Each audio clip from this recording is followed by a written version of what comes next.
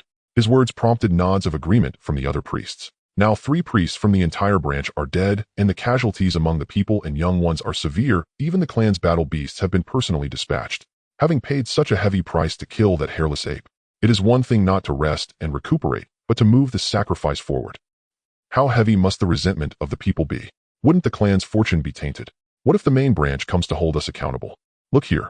The high priest handed out a research document to everyone. It contained data on that hairless ape, from the initial encounter to all the data before he died. He is growing stronger, the high priest stated solemnly. Moreover, the relevant departments have already compiled the patterns of his growth. Every time he directly kills one of our kin, even if it is just an insignificant young one, his strength. In such a short time, he has managed to grow to this extent precisely because of this unique ability. Once these words were spoken, the crowd began to carefully examine the data and compare it one by one.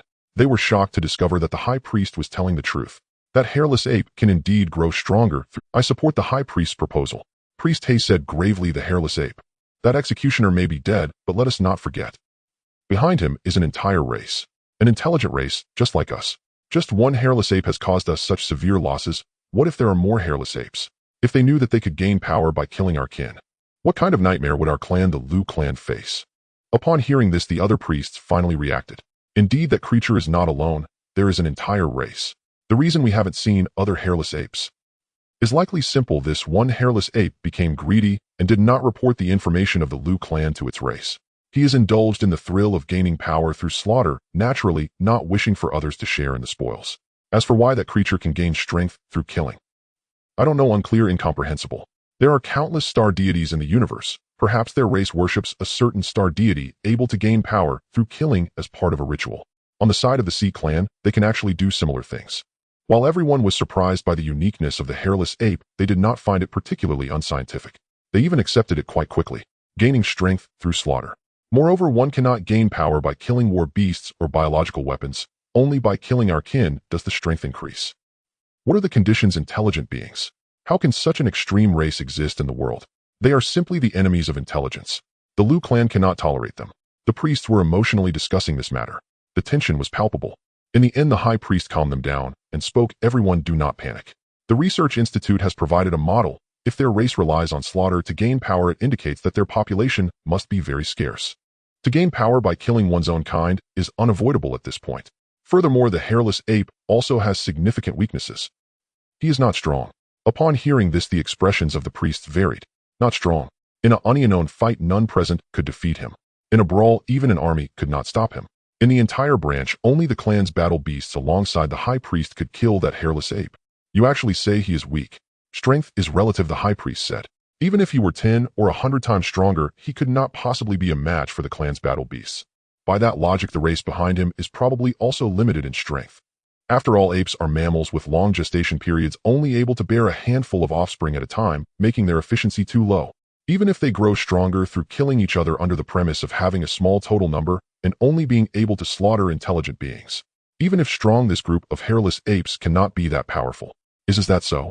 Priest Lu suddenly realized indeed the reproductive efficiency of monkey-like creatures is too low. Coupled with their custom of killing each other, they certainly cannot be too strong. Even if they were 10 or 100 times stronger, high priest, you could still rely on the clan's battle beasts to completely suppress and slaughter them. All we need to do is obtain their location. How to obtain the location of the hairless apes? Of course, by seeking the gods.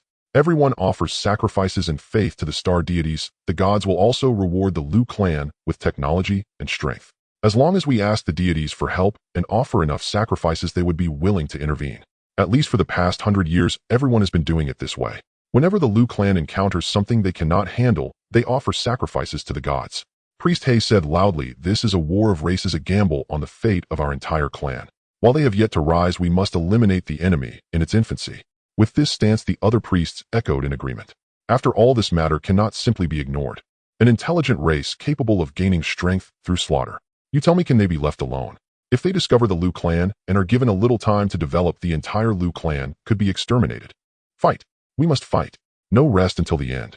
The sacrifice, we will arrange for the sacrifice immediately. This matter cannot be delayed. No arguments, no excuses. The Lu clan's efficiency in handling matters is remarkably high. Once gaining the support of all the priests, the grand preparation for the sacrifice spanning millions of Lu clan members began. Of course, high efficiency does not mean the sacrifice can be taken lightly. After all, the gods must not be insulted. Thus, the Lu clan diligently organized the sacrificial ceremony. A week later, some distance away from the Lu clan's gathering place, bang! With all limbs intact and no injuries, starving and parched, Song kicked away the rock that blocked the cave. Under the self-healing of immortal and indestructible, his injuries had completely healed. Reborn from severed limbs and repaired organs was an easy feat. Well, it wasn't that easy. After all, it took a full week for Song to barely recover. Even so, he had to deal with a hunger debuff. Stepping forward, Song left the dark land, and after finally spotting the green light ahead, he looked into the distance. That was the direction of the Liu clan's gathering place. He had made up his mind to stealthily approach by digging tunnels, creating numerous caverns underground, and then directly undermining the foundations of those high-rise buildings. Also, the refuge must be pierced in advance, laying an ambush early. As for escape routes, they must be well-planned. A crafty rabbit has 3 burrows. Rumbling, the earth trembled. Song looked up in confusion, leaping to the top of a 1,000-meter cliff, gazing toward the direction of the tremors. Then Song saw it. In the distance, a bizarre black shadow was growing, numerous tentacles clinging to the mountain wall, moving towards the edge of the black abyss. No, wait. It is not a bizarre black shadow. It's that corrupted bone dragon that nearly slaughtered him. Time rewinds before this. In the city of Black Abyss, countless land tribe younglings formed a long queue. Students line up one by one, no cutting in line. The star god dislikes children who cut in line. And no whispering. The star god prefers quiet children. I'm talking about you. Stop your thought waves. The teacher directed the order, occasionally grabbing a small octopus to discipline it before tossing it back into the line. The entire city was a sea of people. A dense crowd of land tribe members stretched as far as the eye could see. After all, the annual sacrifice selected over 10 million land tribe younglings as offerings. Managing so many little ones was no easy task. In contrast to this chaotic group of younglings were the elite adults of the land tribe, numbering as many as 200,000. They came from all age groups, each one floating in formation, quite conspicuous in this wondrous city of sacrifice. These land tribe members gazed at the altar ahead, their expressions filled with reverence and faith towards the star god, standing in perfect alignment like machines without a hint of a smile. In private, however, thought waves were being secretly transmitted. Sigh.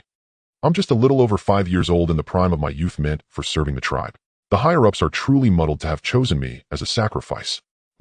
With my achievements, I shouldn't have been chosen as a sacrifice this time, but my faith in the star god is unwavering. A young land tribe member's eyes sparkled with pride.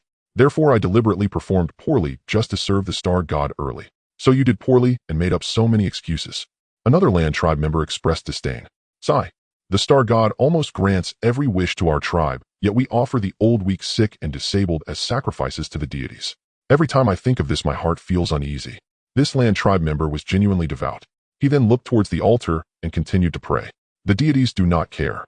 A kind-hearted land tribe member in a white robe said, "The star god is truly magnificent, radiant, and omnipotent. He naturally knows our tribe's thoughts, but has never expressed dissatisfaction.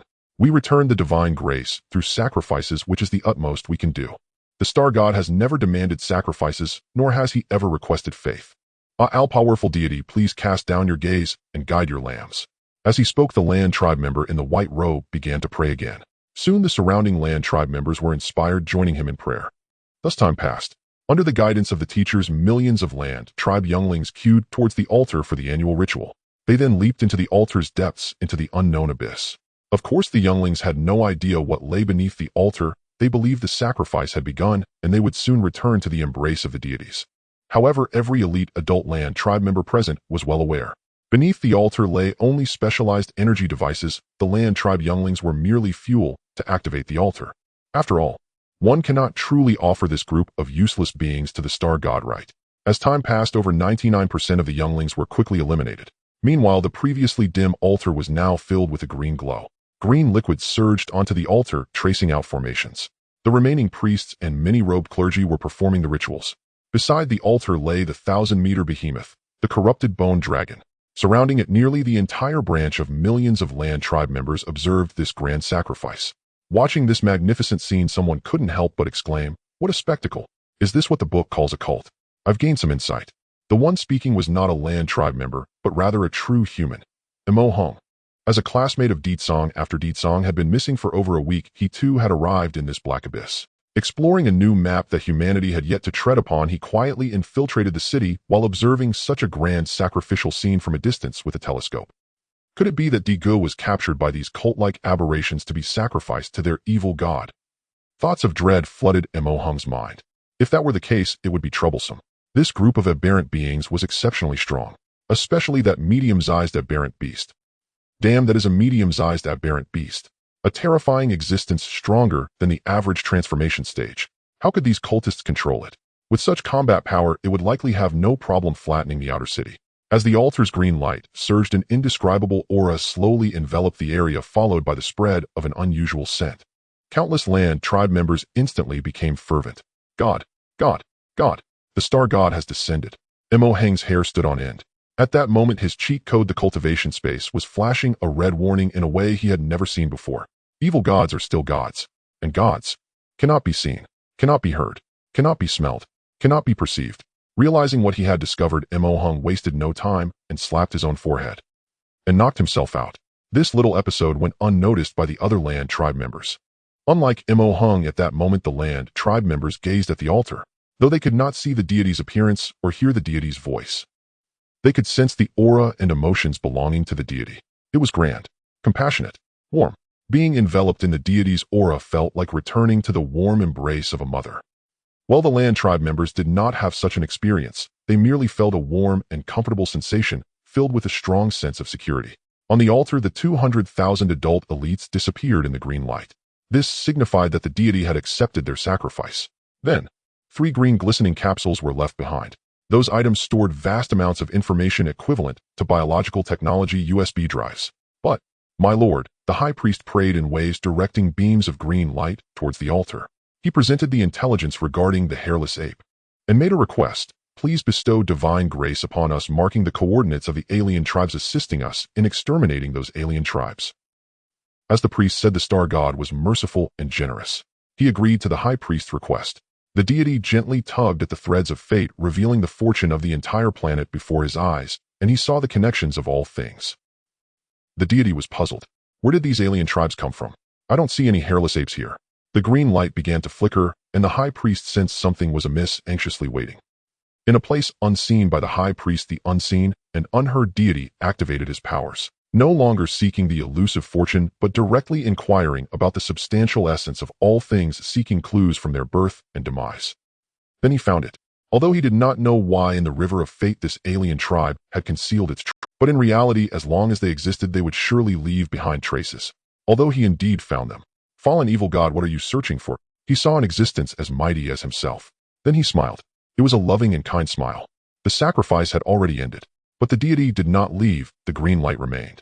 Moreover, the deity, who had not made any demands for a century, now issued a command to the land tribe.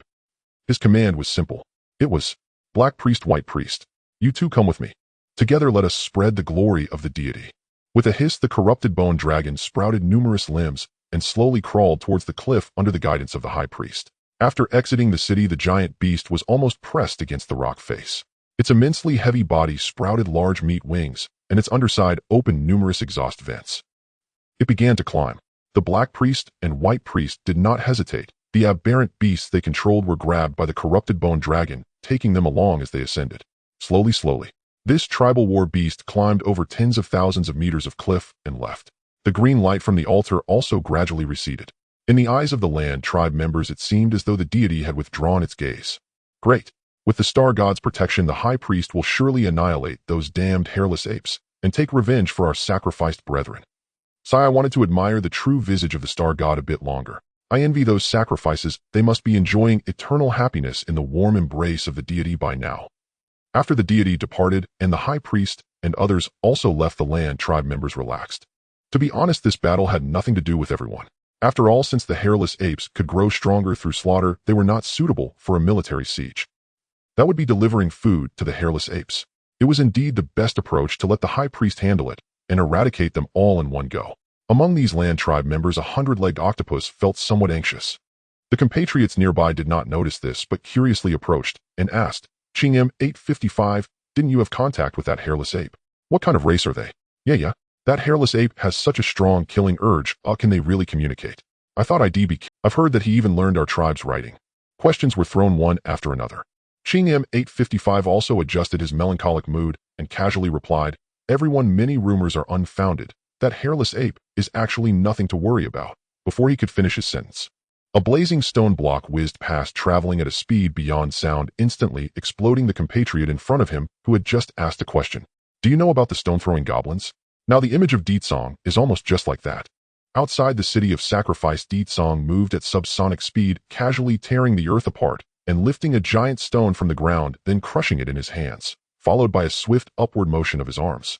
A large number of fragments were released, and the stones weighing less than 10 kilograms scattered like flowers from a celestial maiden, instantly breaking the sound barrier to form a dazzling shockwave cone.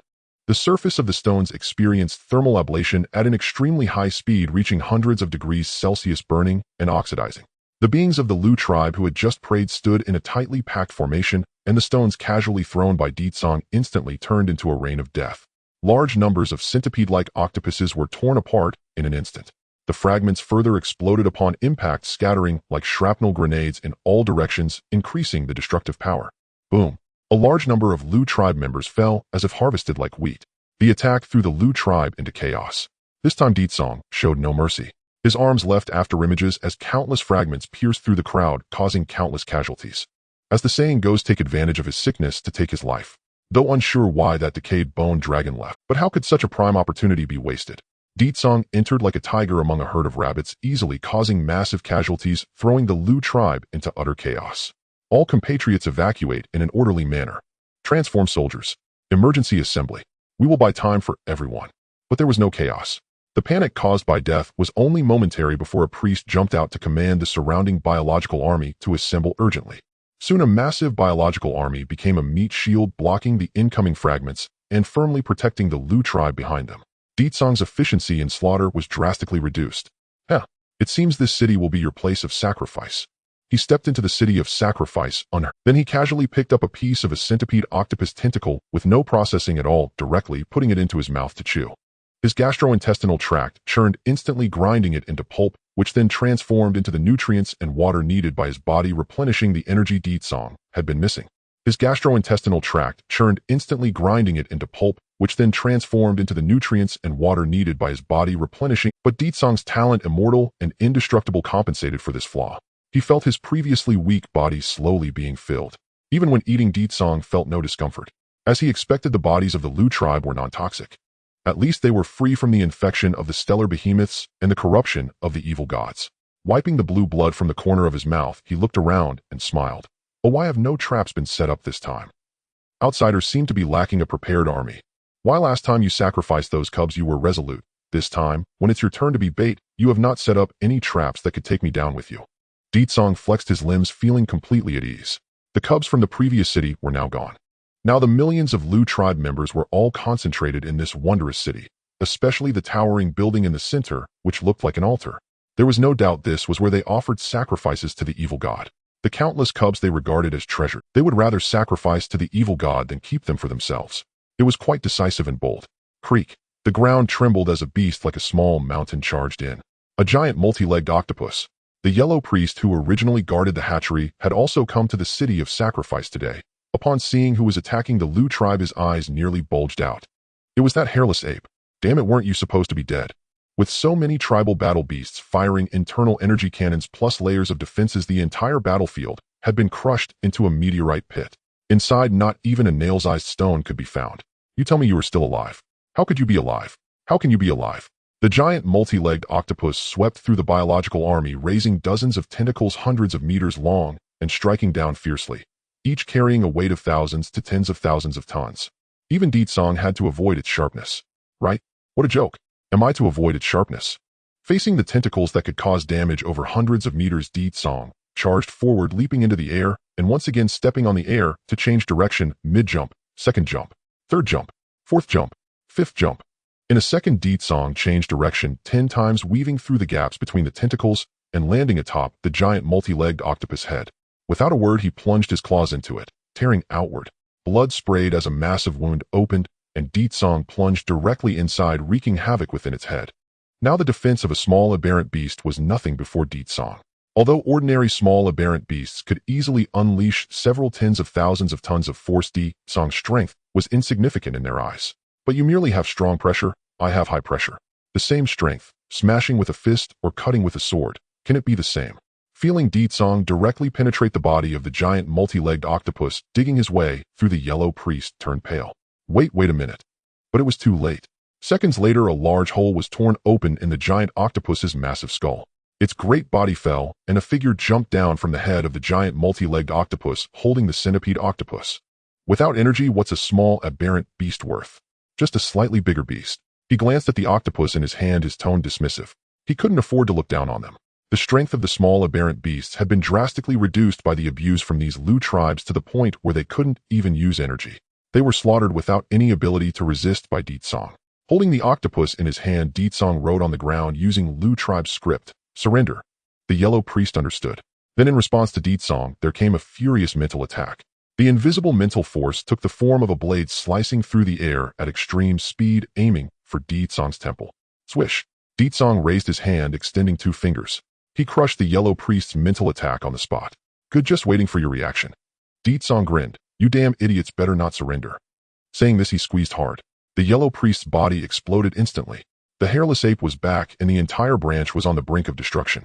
Under the protection of the biological army, the Lu tribe was driven back again and again by Ditsong, fleeing towards the altar. Of course, this was merely a group of over 100,000 Lu tribe members. Millions of Lu tribe members could not all be caught by Ditsong if they scattered and escaped. He only chose the largest group. Among them, Cang M855 was one of those fleeing along with these 100,000 Lu tribe members. Seeing the familiar figure not far away, he remained unusually calm. It's the end. If others survive, I must die no matter what. Because I deceived that hairless ape, I'm sure he is furious and eager to kill me. That was what he thought, completely disregarding that Ditsong couldn't tell who was who. This group of octopuses all looked the same, right? As they retreated towards the altar, more and more Lu tribe members began praying to their god, their murmurs and chants echoing together. Bang! The god did not respond. What responded to them was the fragments thrown by Ditsong. This time the force of the throw exceeded 5,000 tons, and the fragments were accelerated to over 2,000 degrees Celsius at nearly Mach 10 speed, with the surface of the stones melting and vaporizing instantly. The molten layer was continuously stripped away by the airflow. The stones thrown casually resembled the biological army's meat shield was instantly pierced, and the raining fragments penetrated into the Lu tribe, reaping lives like the scythe of death. Screams, roars, wails. Cang M855 stood frozen motionless. Before him lay a hellish scene filled with death and injuries. Was he purposely leaving himself alive? Or was it merely a coincidence? Oh, there are still a few lucky ones. Watching the front line of the Lu tribe suffer heavy casualties, a few managed to escape unscathed. After all, these were unnamed fragments. If the density was not sufficient, many would naturally be missed. But it didn't matter, they could be cleared. Wasting is not a good habit. Ditsong dug out a stone and crushed it into pieces. Preparing to throw. Digu. Wow, is it really you, Digu? I thought you had been sacrificed by these cultists. A familiar voice rang out from behind. Ditsong froze for a moment and quickly turned around. And then he saw Mo Heng running over with a face full of joy. Not. How did you get here? Mo Heng, how the hell did you find me? Hurry back. Do you know where this place is? How dare you sneak in? These octopuses are very powerful. Be careful not to get killed by them. Ditsong was utterly confused. His first reaction was to drive Mo Heng away. What a joke. He almost fell into the hands of these octopuses. You, a newly advanced, extraordinary being, what can you do against them? Mo Heng replied, Digu, I found you using this. He held out a compass-like object which pointed firmly at Ditsong's location. He quickly reacted angrily, saying, let's not discuss these trivial matters. You want me to leave? You haven't returned to the city for almost 2 weeks. Everyone thought you were dead down there. Mo Heng walked past Ditsong, pointing at the altar. Digu, that thing is dangerous. Mo Heng walked past Ditsong, pointing at the altar. Digu, that thing is dangerous. It's a sacrificial altar dedicated to the evil god. This place is not suitable for long stays. Oh, why don't we retreat first and report the situation here to the inner city for them to handle? Cultists are not something we outsiders can mess with. Ditsong sighed and patted his shoulder. I suggest you don't make suggestions. Just stay put and watch how I sweep away these aberrations. Saying this, he picked up Mo Heng's body and gently threw him back. The latter instantly screamed as he flew out. After kicking Mo Heng away, Ditsong reassessed the stone in his hand. He looked at the crowd of Lu tribe members at the edge of the altar, adjusting his posture and gathering strength. Throwing. This time the fragments reached an extremely high supersonic speed, the fiery meteorite instantly breaking through the air. Death descended once more. This time there would likely be no miracles. Cang M855 stopped praying, opening his eyes to watch Ditsong's actions, waiting for the moment he released the fragments. That would be the last scene he could see before dying. In a daze, it seemed like he saw Ditsong throw the fragments, the stones slowly approaching, heralding the countdown of his life. Dazed, slowly approaching. Wait, something feels off. Cang M855 realized that the prayers had stopped at some point. Meanwhile, a faint green light left the altar, embracing the Lu tribe gently, as a benevolent father would. The supersonic fragments racing and were slowed down in the green light, eventually coming to a complete stop and falling to the ground. What is that? Bathed in warm emerald light, Daikang seemed to behold a pure land, now a world as serene and radiant as heaven itself, where all things were born at dawn and perished by dusk, bursting with vibrant life and fierce vitality. In this celestial realm, life and death coexisted in perfect harmony, cycling with immutable order. And the merciful Father gazed upon all existence with equal compassion, his tender gaze and embrace enveloping every soul, rendering the journey of life wholly blissful and death no longer fearsome. This sensation surpassed even the comfort of resting within a mother's arms. And how exquisite ending! Na crisp chime resonated deep within his consciousness, snapping Daikang back to awareness. He heard it, in the voice of his own omnipotent system, which had never stirred at anything before, now humming with palpable excitement. Cosmic archenemy detected, transcendent sentient entity, beyond limitation, annihilation protocol initiated. Reward granted in strength 1 rang. 1 rang. And Daikang nearly popped his eyes from their sockets. At the very instant the system notification flashed, he almost forgot he stood on the precipice of mortal peril. His entire focus locked onto the promised reward. Strength 1 rang. And no, what is a rang? In units 1, 10, 100,000, 10,000, million, trillion, quadrillion, quintillion, sextillion, septillion. Rang. Put simply, if he destroyed the malevolent deity before him, the sheer strength bestowed by his system would instantly elevate him to the level of a divine sovereign. Kill him, and I shall be exalted. And kill him, and I kill a god. And Daikang jolted fully awake. He recoiled in horror. He realized with chilling clarity that the so-called paradise he'd witnessed was no heavenly sanctuary, but an infernal purgatory woven from life and death entwined. Within the illusion, countless lives surged forth from mountains of corpses, born into flesh that was neither alive nor dead, writhing, squirming, gnawing hungrily on the rotting flesh of still living bodies. He watched living flesh decay before his eyes. Decaying flesh then gave birth to new life until utterly decomposed it became fertile nourishment for yet another generation. And those newborns in turn continued the endless cycle. Decay begetting creation, creation decaying anew. North by east at beast or maggot, bacterium or virus. All were bound beneath that emerald gaze, enslaved for eternity to its will. Fall back, its divine corruption, and Hang's sharp intake of breath pierced Daikang's ears. And when had he reappeared beside him? Without hesitation, Hang seized Daikang's arm, urging him to flee. Daikang remained rooted, motionless. Yet the earth itself tore open with a violent shudder beneath his feet. And I'm unharmed. I'm fine. That's understandable. But how are you unharmed? Daikang shook off Hang's grip, turning in bewildered disbelief. Nint. At that very moment, Daikang and Hang stood immersed in the emerald light. And all around them stretched infinite illusions. Anyone who dared glance would instantly succumb to its beguiling spell and be consumed by divine corruption. Nor were these illusions mere phantoms. They were manifestations of the deity's Tao, materialized truth.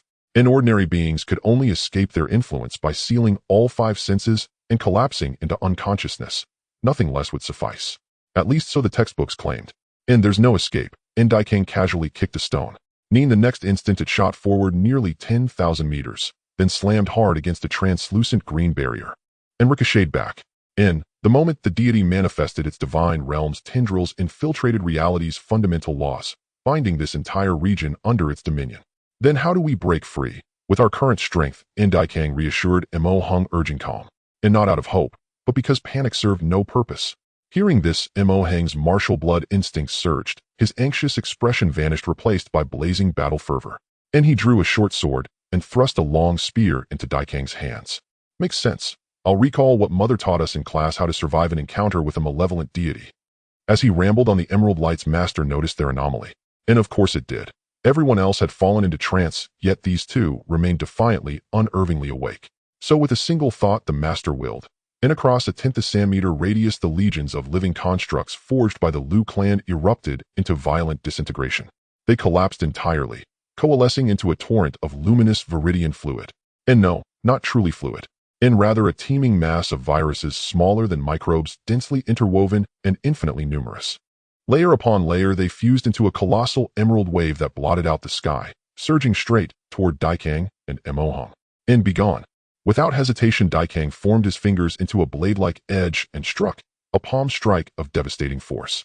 And by now, after relentless slaughter, the power amplified by his system had surged to, in strength, over 100,000 points.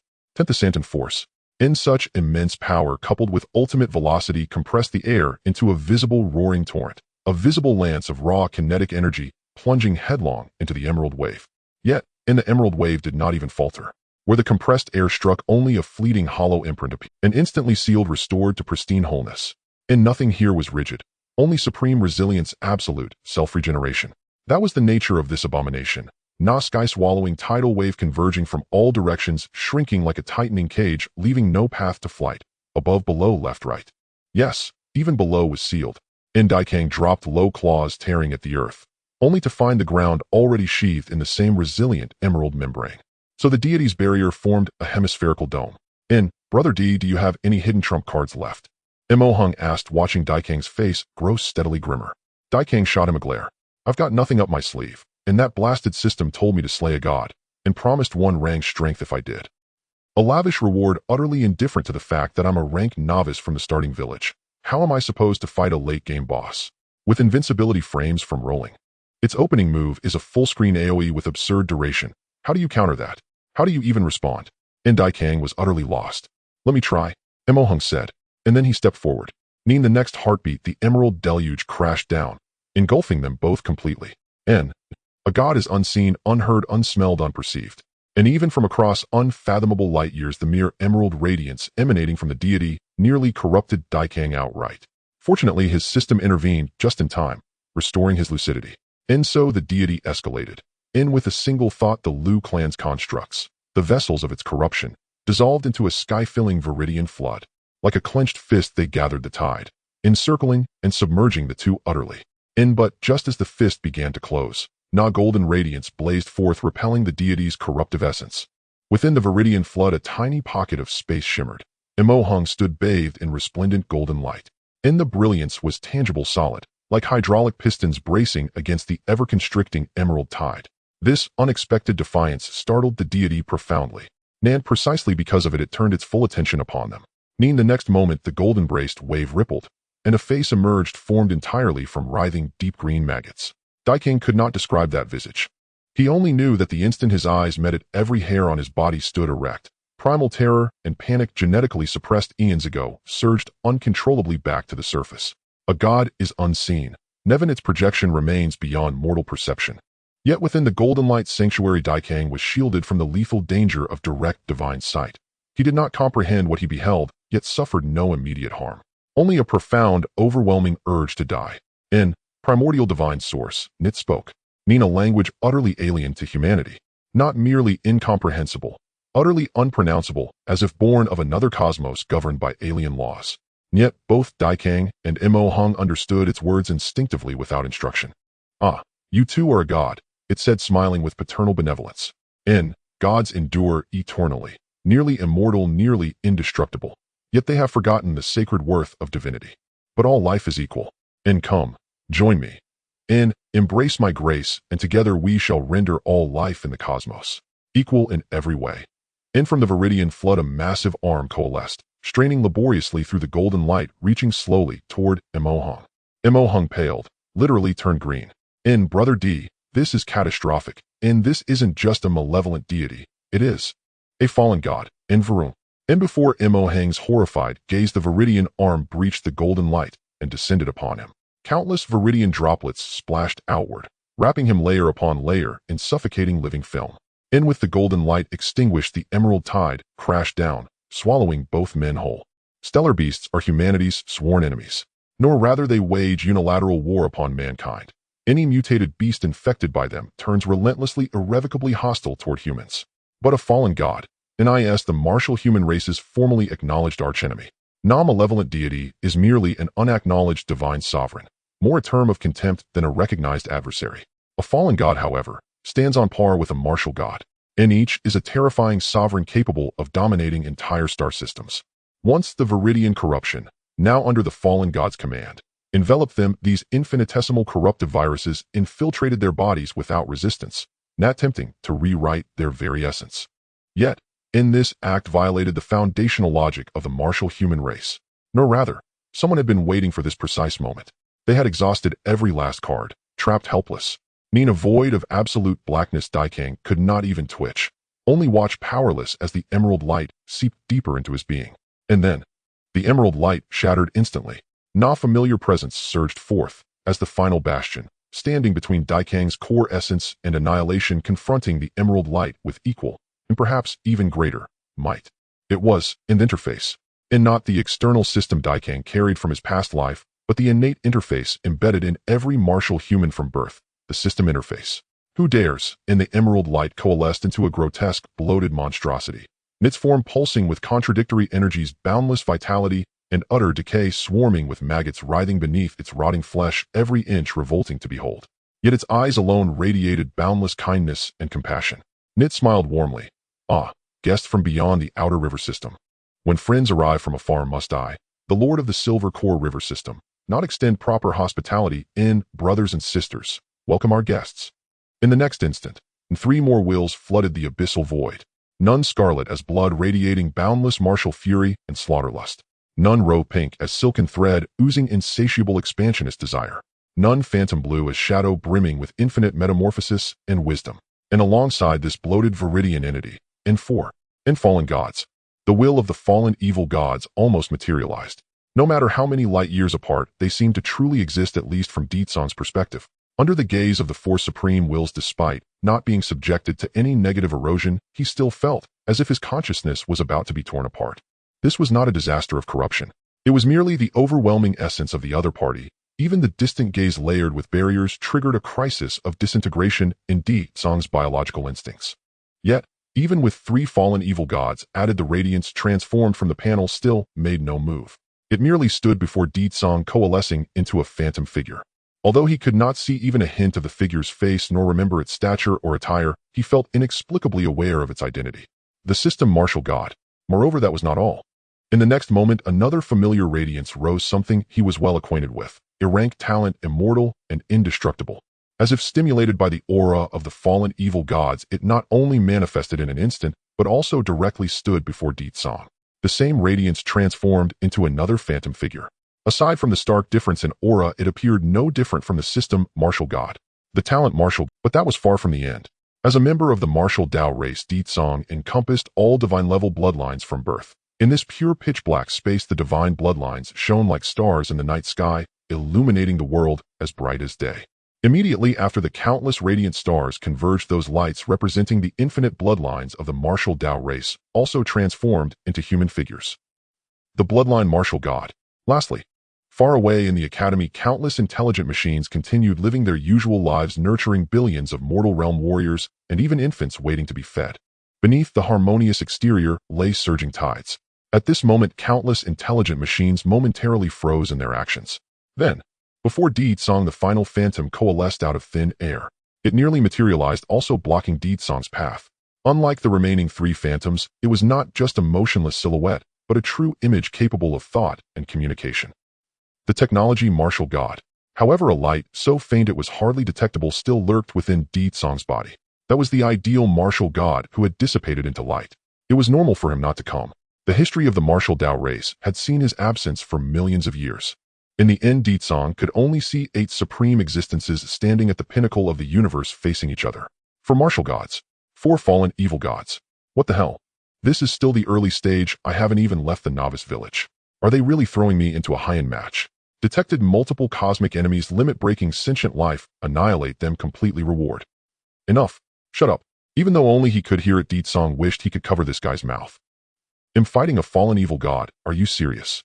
He realized that in front of his cheat. Only beings of martial god level, the so-called limit-breaking sentient life, could provoke its response. Below martial god, it treated them all equally. You have a higher rank, you're impressive. But your host is weak, so could you please not have such unrealistic dreams? Right now, Deetsong just wanted to close his eyes and look away.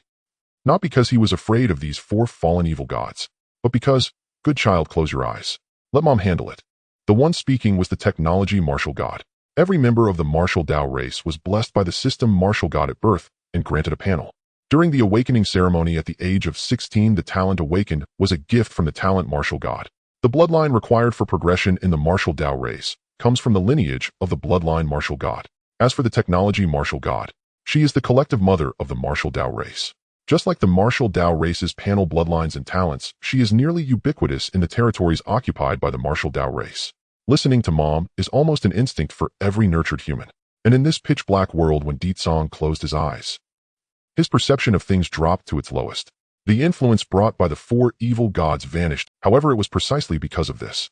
He was unaware of the war that took place in this land of his origin. The events seemed to transpire in the blink of an eye. In the real world, Song suddenly opened his eyes. He saw the surrounding green liquid waves collapsing, as if corroded, with countless disgusting maggots falling to the ground, struggling as they died. Yet he himself was unharmed. The panel remained, the bloodline intact, the talent still present. Yet before him, not only were the green liquid waves collapsing, but even the distant green canopy had become exceedingly thin, as if it could be pierced by a finger. As for the gigantic altar built by the land race, it was now riddled with cracks, filled with signs of decay. It seemed as if it had experienced countless years of time. So what happened? As if just waking up, Mo Hung stood beside Song, looking around and asking, did our mom just jump out and beat the fallen evil gods? Song. All right, he summed it up correctly. What just happened was indeed this. Clearly, when he and Mo Hung were on the brink of being corrupted by the fallen evil gods, the four martial gods suddenly emerged, driving away the fallen evil gods. Speaking of which, the martial Dao race not only has the protection of the martial gods. Moreover, each person possesses the powers of the martial gods. Panels, bloodlines, talents. These are all powers belonging to the martial gods, naturally capable of countering equivalent forces. Even though these powers are merely a weak remnant of the martial gods, they are overwhelmingly high in quality and rank. Of course, the four fallen evil gods on the opposite side are the same. The fallen evil gods, represented by green light, although they projected their power through the altar, are clearly not as effective as the true body of the technology martial god on this planet. And her timely support. Was it because her gaze had always been on him? No, that thought was too narcissistic. Even though he and his classmates were indeed special, they were not special enough for a martial god-level entity to care for them at all times, such as when Duan Ming returned to the afterlife, she made no move at all.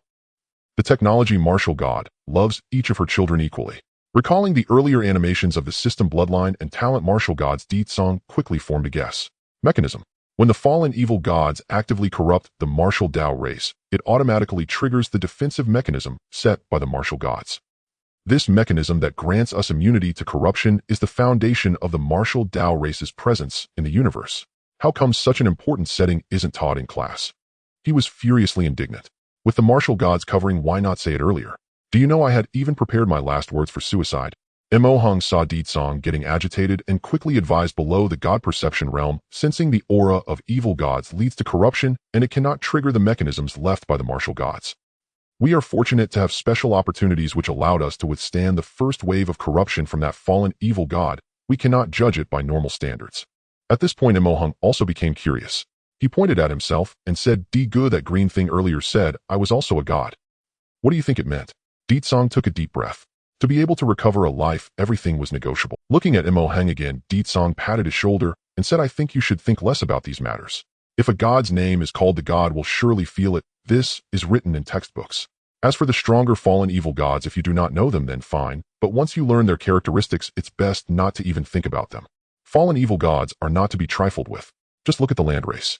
Their ancestors, upon gazing at the starry sky and having a feeling, directly attracted a fallen evil god. Constantly muttering about such existences, if one day they stray outside the martial god's range of aid, who knows what might happen. Understood. Mo Hung's expression grew serious as he looked towards the direction of the altar. Something feels off. The boss still has a second phase. At this, Song shuddered. What? Second phase? It seems this wasn't the first time he had seen it. He looked towards the altar. There a multitude of land race members praying stood frozen, seemingly having heard something, glancing at each other in confusion. And the green light belonging to the fallen evil god was retracting at an astonishing speed. The collapsing green liquid waves were almost entirely gone. What little remained that didn't evaporate coalesced with the retracting green light swirling around the many land race members. Gather. Converge. These land race members did not resist. Instead, they enjoyed the immersion of the green liquid with immense honor as their bodies melted in the green liquid, ultimately becoming part of the green. Ultimately, the land race members on the altar vanished completely. In their place was a gigantic green. As an elite member of the Earth tribe capable of mind-controlling battle beasts, Cang M855 did not possess the same fervent devotion as his peers. He did not believe that the star god was an omniscient, omnipotent, benevolent deity. If he were truly omniscient and omnipotent, why would we need to construct altars and pay a hefty price to? Of course, this does not mean that Cang M855 harbored hatred for the star god. On the contrary, he felt immense gratitude. Without the star god's benevolence, everyone would still be fighting sea beasts for food out at sea. In this world, 3 events remained etched in Cang M855's memory. The first was the night he passed the assessment and became a true member of the Earth tribe. The second was the blessings bestowed by the star god during the annual sacrificial ceremony. The third was the day he encountered the hairless ape. It turned out that this world was not solely inhabited by endless wild beasts. There were also wise beings struggling for survival amidst countless wild beasts. Unfortunately, there was no opportunity for communication between the two sides. He could only imagine the culture and way of life of another intelligent species through the fragmented words of that hairless ape. What a pity. Speaking of which, I always refer to you and your kind as hairless apes. I still do not know your name. Do you have a name? The green cocoon blossomed like a flower. The cocoon ruptured, revealing the being hidden in. It was a mass of green flesh. It resembled a bloated, oversized creature, its body decaying, oozing pus, and infested with maggots with hundreds of tentacles of various lengths flailing about its hefty body, swaying as if about to topple over. This grotesque monster had no head, and eyes continuously sprouted from its body. After a brief appearance, they quickly rotted away, only to grow more eyeballs elsewhere. Its gaze, capable of encompassing 360 degrees, even penetrating its own body, was currently fixated on the two individuals before it. Such a repulsive entity emitted a psychic wave that resembled a colossal tidal wave.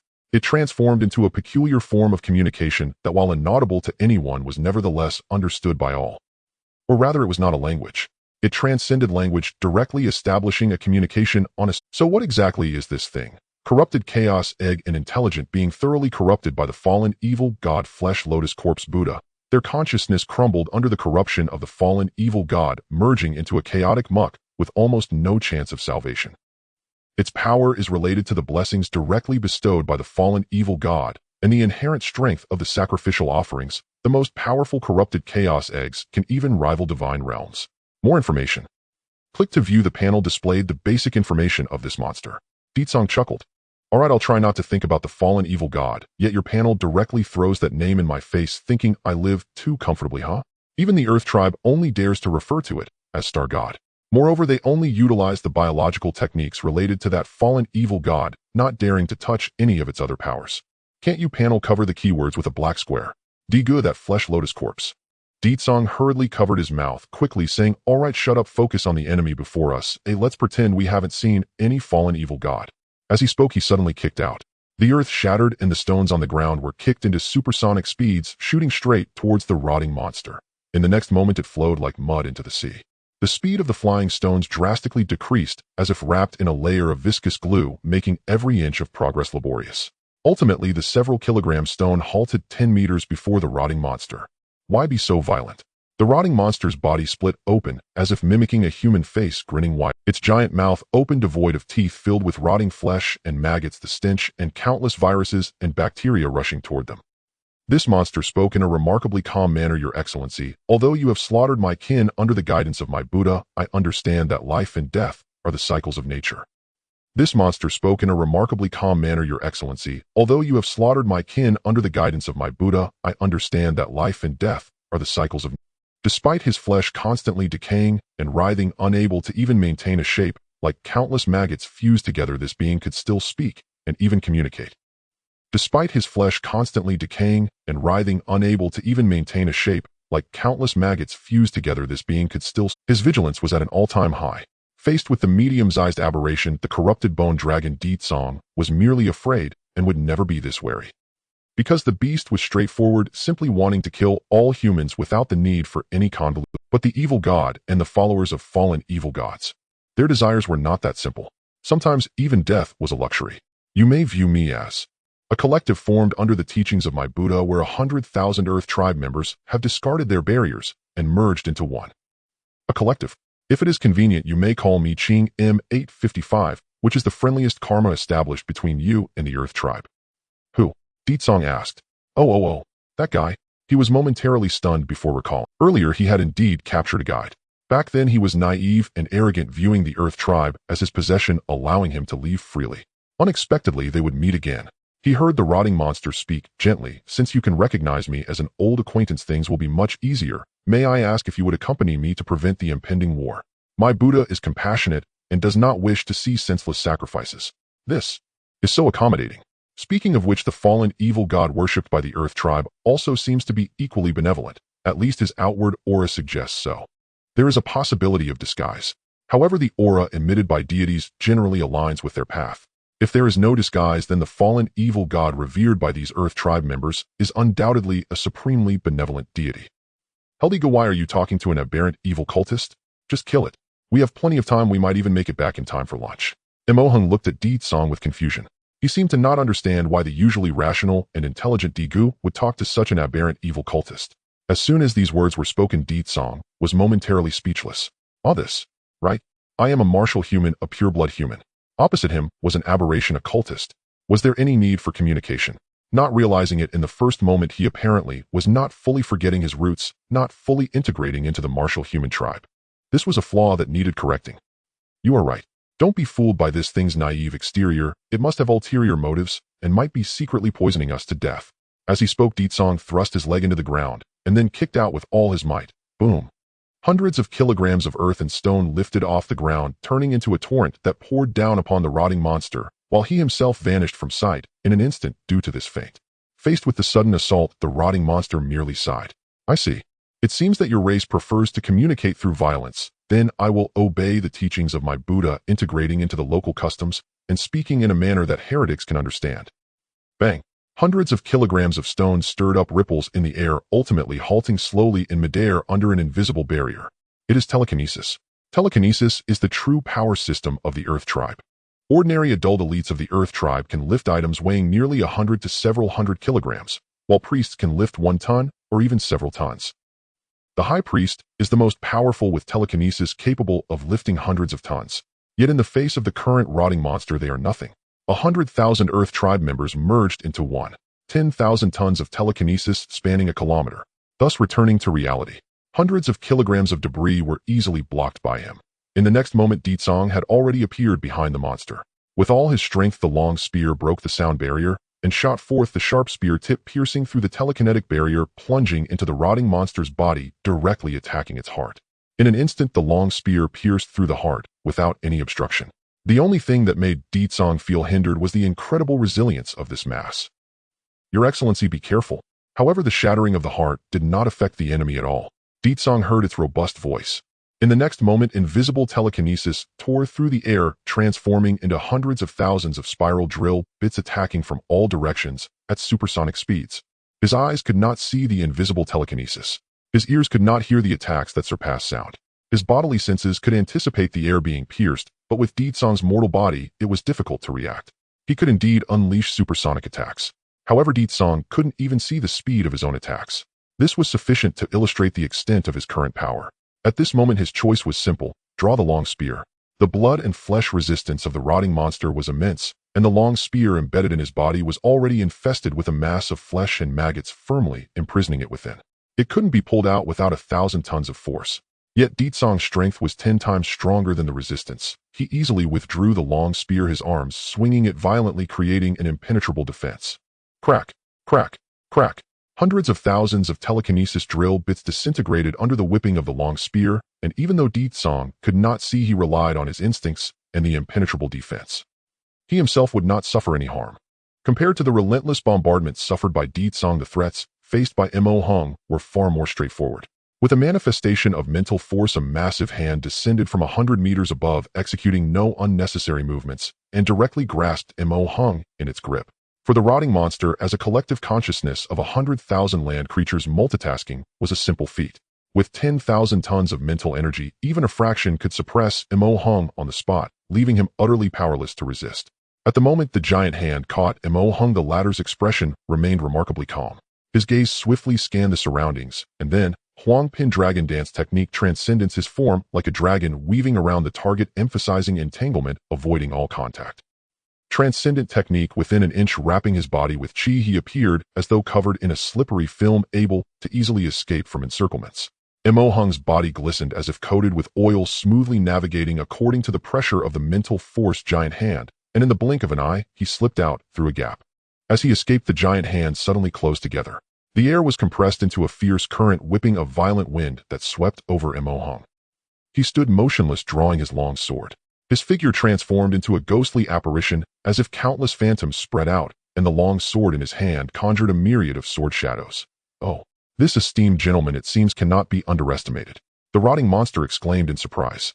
Immediately, the mental force transformed into a sky full of sharp blades covering Mo Hung like a barrage, each blade moving faster than sound, their power sufficient to turn Mo Hung into a pincushion and reduce him to dust. Clang. The crisp sound reverberated as Mo Hung's sword like a mirage struck, parried, and slashed with various techniques, effortlessly dispersing the barrage of mental blades. From that myriad of bullets, a broad path emerged. In just a few seconds, he arrived before the rotting monster. In an instant, the long sword thrust forward, then abruptly curved and changed direction, piercing through a layer of mental defense, ultimately severing a portion of the rotting monster. The unexpected attack left the rotting monster stunned. Supported by mental force, he staggered backward, his previously calm gaze now showing traces of surprise and fear. "Esteemed gentlemen, can you see?" the rotting monster inquired with a grim expression. "Shut up, aberration," Mo Hung replied. "Can he perceive the invisible mental force?" The answer is yes. Unlike the mundane realm, the extraordinary realm's vision possesses various functions, such as X-ray, thermal sensing, and more. For Deetsong, mental force was completely transparent. But in Mo Hung's eyes, the color and shape of the mental force were exceptionally clear. Thus, whether dodging or blocking, he did so with ease and comfort. Moreover, Huang Pin Phantom Sword Technique Transcendence, sword shadows as illusions capable of interfering with the opponent's judgment, with an extremely high attack frequency. Transcendent Technique, Ghostly Flash, used to finish off opponents, it can erupt with incredibly fast speed, in an instant, combining with the elusive sword shadows, allowing for attacks that seem to initiate from 0 frames, catching opponents off guard. A technique of movement and a technique of the sword. For the past 2 weeks, Mo Hung had not slackened in the slightest. Both Huang Pin techniques had been cultivated to the transcendence level, awakening unique transcendental techniques of his own. Moreover, the techniques of movement and swordplay could complement each other, unleashing even greater power. Combined technique, Ghostly Phantom Sword. When both the Phantom Sword technique and Dragon Dance technique reached the transcendence level simultaneously, employing this sword technique and movement can trigger a combined effect, activating a more powerful killing move. Ghostly Phantom Sword. Both man and sword appear as phantoms, indistinguishable between reality and illusion, able to strike ghostly flashes from any angle, leaving opponents defenseless. "When did you learn these 2 techniques? I've never seen you use them before." Next to Mo Hung, Deetsong spoke up. Unbeknownst to him, he had already broken through the rotting monster's mental force encirclement just in time to see Mo Hung instantly sever one of the monster's decayed horns. Without a second thought, Deetsong stepped forward. He crushed the rotten horn along with the maggots that composed it into fine debris. However, as Deetsong lifted his foot, he noticed that these fine remnants still trembled slightly, as if retaining some vitality. Mo Hung replied, "I just learned it, of course you haven't seen it." Saying this, he too lifted his foot to stomp down. The chi surged. The rotting material that Deetsong had just crushed was still laboriously wriggling. After being pressed a second time with chi, the already crushed rotten flesh ceased all movement. "Just as I thought." Mo Hung nodded, saying, "Although this thing possesses strong vitality, once completely shattered by chi, it must die." Deetsong was surprised. "Must it be through chi?" Mo Hung shrugged. "Corrupted flesh, tainted by that monster's spirit, can only be fully exterminated with chi. This is common knowledge. Little d, although your strength is great, the mundane realm is ultimately the mundane realm. To annihilate the followers of the evil god, such specialized tasks still require us from the extraordinary realm." In just a few sentences, Deetsong's class status plummeted. Deetsong couldn't help but laugh. He pointed at the rotting monster. "All right, you go. Go and challenge him in single combat, defeat him, and I will cheer you on." Mo Hung. Diga, don't joke around. From their previous exchange, the two had tested it out. The mental force that the rotting monster could manipulate could lift several thousand tons of objects. If overestimated, it could reach tens of thousands of tons. Although Mo Hung was of the extraordinary realm, the martial path of humanity was also quite formidable. However, the strength of the opponent was dozens or even hundreds of times greater than his own, which could not be compensated for merely through skill, at least not for the current Mo Hung.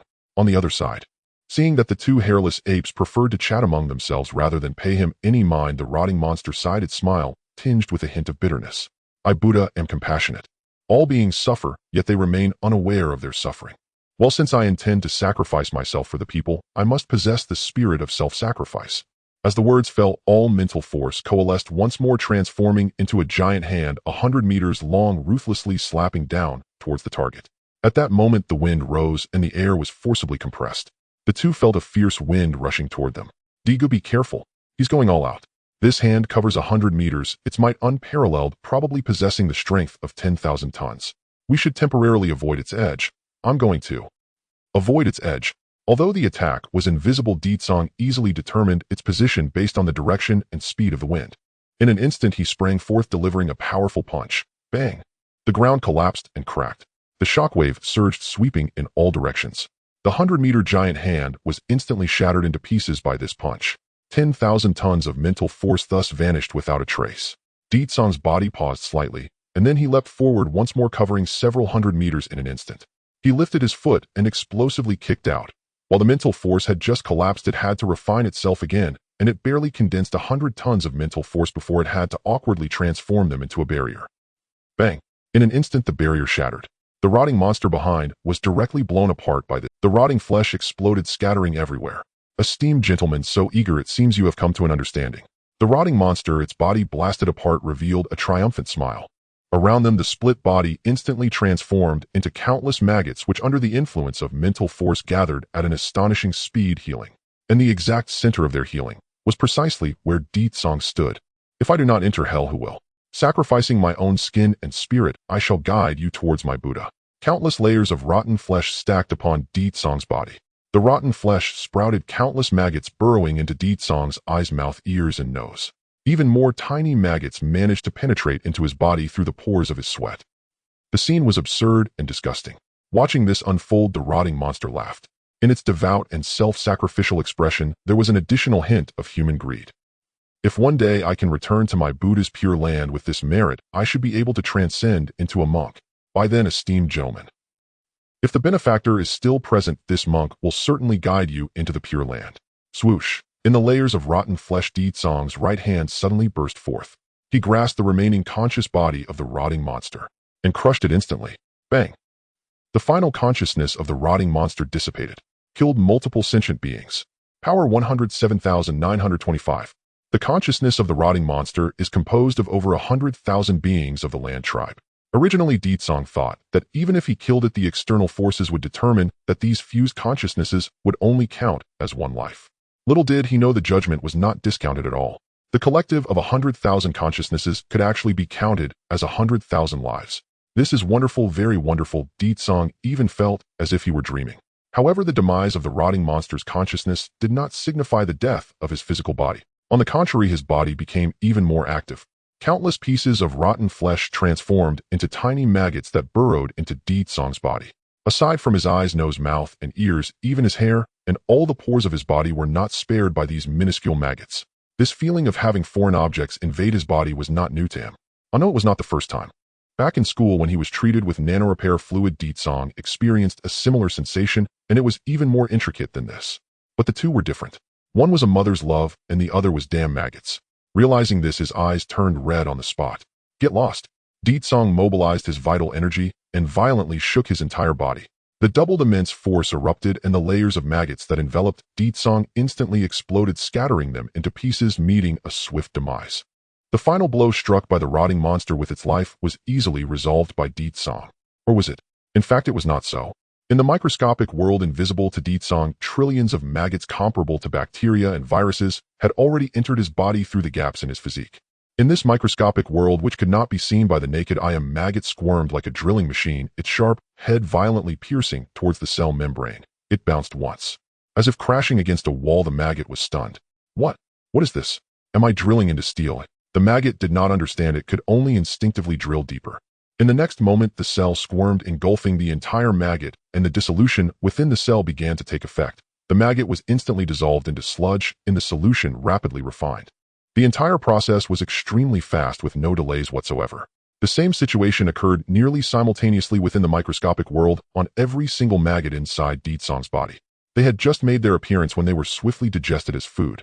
Only a very small portion of cells were eliminated under the overwhelming assault of the maggots, but that would only stimulate the immune system, prompting stronger and more dominant cells to come forward and deal with the invaders. Thus, this reaction manifested in the macro world. Achoo! Deetsong sneezed. He rubbed his nose, his gaze clear yet foolish. I never expected that this mighty warrior of the human tribe would also catch a cold one day. Glancing at the maggots scurrying about on the ground, they had lost the fused consciousness after the rotting monster. They were even further splitting apart, with a large number of maggots transforming into smaller entities, perhaps bacteria or viruses. In short, they soon became invisible to the naked eye. After all, they were things corrupted by the fallen evil god. I wonder if they will impact the ecological environment. Alas, the entire planet's ecosystem has long been infected by stellar behemoths. Oh, a little corruption from the fallen evil god wouldn't make much difference. Mosey, it's done. Deetsong casually clapped his hands, the uncontrollable force even causing ripples in the... He turned to Mo Hung and said, "Come, let's dismantle this altar together. There are likely still many of the land tribe left in this broken place, and let's find a way to root them out and eliminate them one by one." The latter looked Deetsong up and down. Then he silently took a step back, his face filled with disgust. "Diga, stay away from me. I find you filthy. Help, can a classmate who has come into contact with maggots still be useful?" Deetsong cracked his knuckles, furious. Damn it. One movement, and the ground instantly collapsed beneath him. Now Deetsong's fist strength reached 20,000 tons, far exceeding what he could control, and such destructive power made Mo Hung's mouth twitch. So he hurriedly changed the subject. "Ahem. Diga, how have you survived in this abyss for the past 2 weeks? What have you been eating?" "Good question." Upon hearing this, Deetsong remembered that he seemed to have not eaten normally for a long time, and now he was even a bit hungry. Burp. He let out a satisfied burp. Alright, for some reason he was not hungry. Due to excessive energy intake, his body felt inexplicably excited. It was as if he had just consumed nutrient paste. "Did I just eat something?" You should know that these biological weapons produced by octopuses cannot be eaten. Each of them harbors the corruption of the evil god. With a single thought, they can transform into such things. Deetsong glanced at the maggots still splitting on the ground. First, they were biological weapons, and under the control of the fallen evil god, they instantly transformed into countless green liquids composed of maggots. Even these green liquids, after merging with 100,000 of the land tribe, turned into a rotting monster. That thing looked powerful, but in reality its combat power was just so impressive in appearance, but useless in reality. Without the evil god backing it up, the creatures corrupted by it were hardly worth worrying about. But the land tribe itself, as intelligent beings, they have not been corrupted, so... You understand what I mean. Deetsong was not very keen on putting this matter on the table.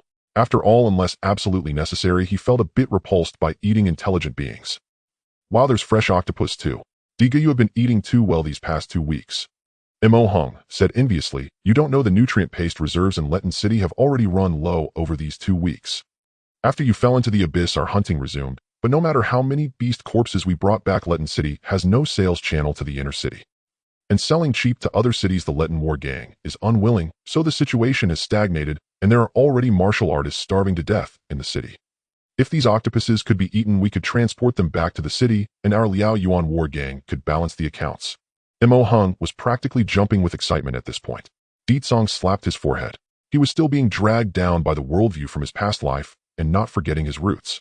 Look at these locals, they had no requirements for food at all. Who cares if it's intelligent or not? As long as it goes in the mouth, it's meat. However, from Mo Hung's words, Deetsong keenly detected something was off. Balance the accounts.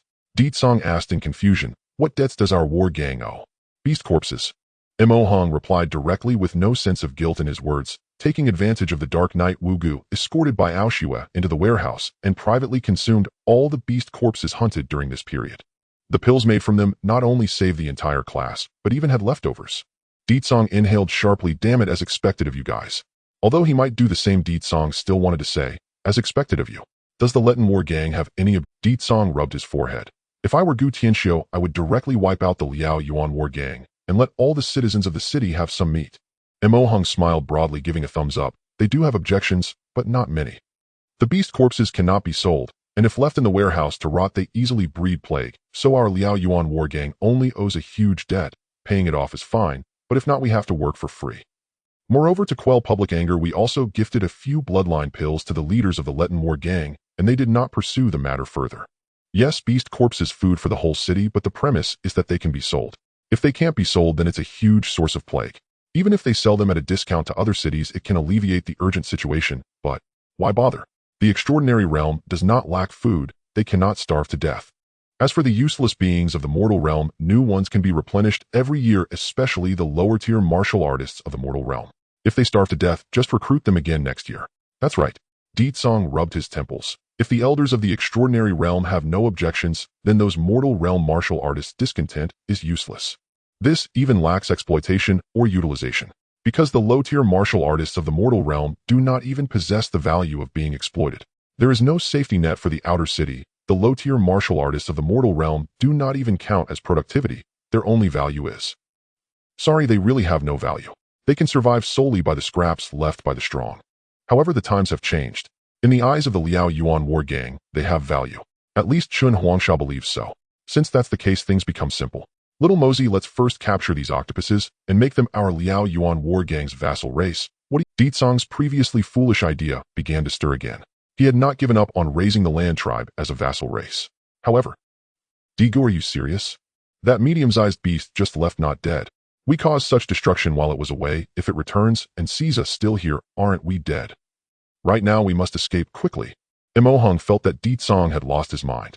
Such an obvious matter, how could he not realize it? You're right. Give me a moment. With that, Deetsong shot out heading towards the altar. After dozens of seconds with the bombardment of 10,000 tons of force, the towering altar, already filled with cracks, collapsed with a resounding crash, the massive architectural wonder destroyed in an instant. The altar dedicated to the fallen evil god must not be left. After finishing, Deetsong retraced his steps, grabbed Emohung's arm without a word, and then leaped. Whoosh. The two soared into the air, rising tens of thousands of meters. With a single jump, they crossed the abyssal cliff that was tens of thousands of meters high. They even continued to rise, floating in the sky. Emohung, what the? In midair, Deetsong stepped out, bursting the air. The two again shifted, descending in a parabolic arc over several thousand meters, ultimately slamming into the ground.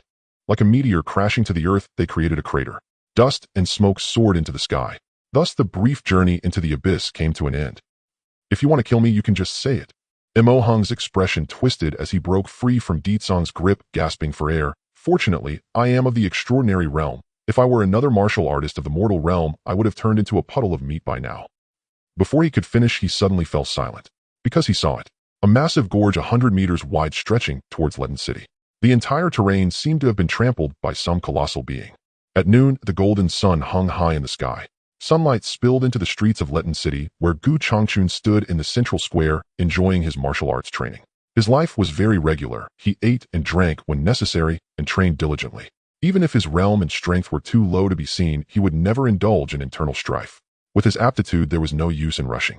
Moreover, in recent days, as hunting squads returned repeatedly with reinforcements, classmates who had been afflicted with radiation sickness were recovering, and the situation of the Blaze War Gang was gradually improving. What a load of nonsense. He retracted his martial stance and focused his mind. After stopping his movements, steam rose from his body, the result of sweat accumulated from his training being expelled in one breath. He opened his eyes, looking at Leaden City. His expression grew grave. The situation in this city was becoming increasingly dire. With food stores running low, incidents of lower-tier martial artists starving to death had occurred within the city, and the nutritional paste of the Blaze War Gang was also depleting rapidly. It was feared that soon riots would break out within the city. Who knows how many lives would be lost? Can things get any worse? He shrugged. Speaking of which, regardless of how those lower-tier martial artists fare, I have no worries about food and drink. If the sky falls, I have tall ones to support it. Why should I concern myself with these matters? No matter how bad it gets, how much worse can it become? In the next moment, Gu Changchun noticed a flash of light in his vision. It seemed something was rushing towards him at high speed, crossing an unknown number of kilometers in mere seconds and crashing into the city. Immediately, boom. Buildings, humans, the ground. Everything was torn to shreds in an instant. Gu Changchun's consciousness fell into darkness. He was dead. Talent death returned on the square. Half an hour ago, Gu Changchun's movements froze suddenly. He did not bother to adjust himself, quickly exiting his training state and turning to run. Minutes later, what? A nuclear strike.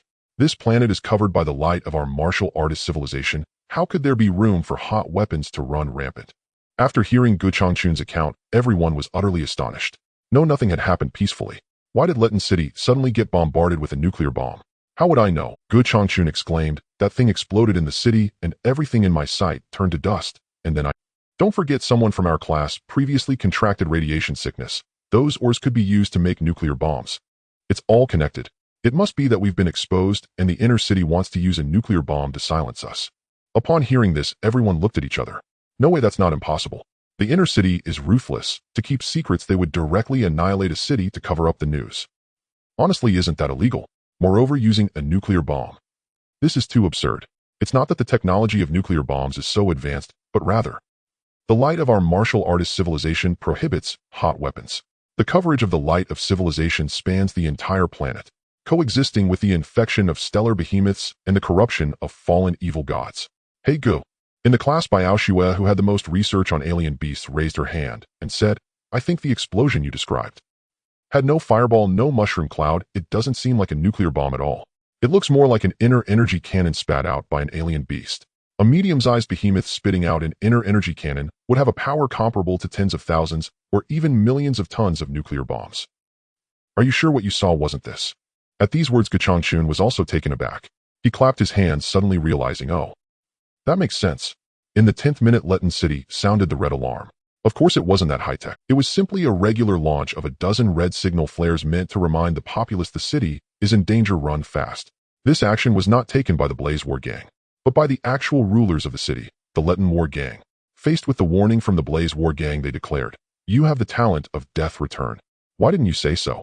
Gu Tianxiu looked at Gu Changchun in disbelief, speaking as if the U.S. military had discovered oil. A time-related talent is truly one in a million. Among them, the talent that can carry future information back to the past is even rarer than one in a million. Gu Changchun, so rare.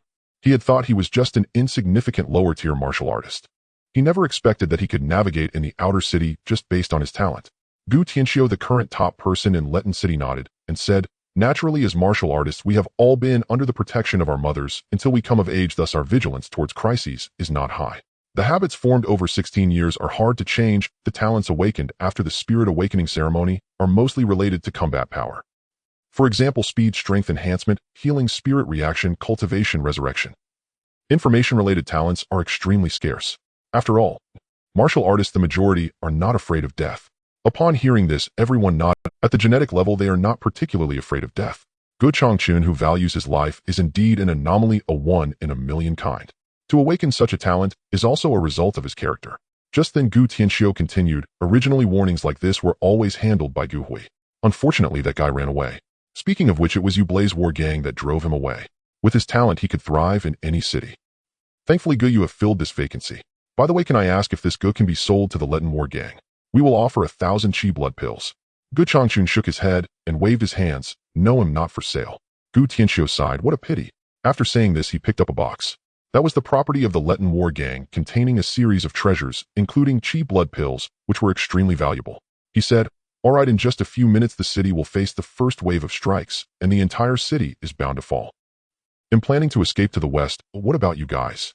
He said this while the martial artists of Letten City were frantically fleeing. Many leaders of the Letten War Gang had already fled the city with their belongings and trusted aides.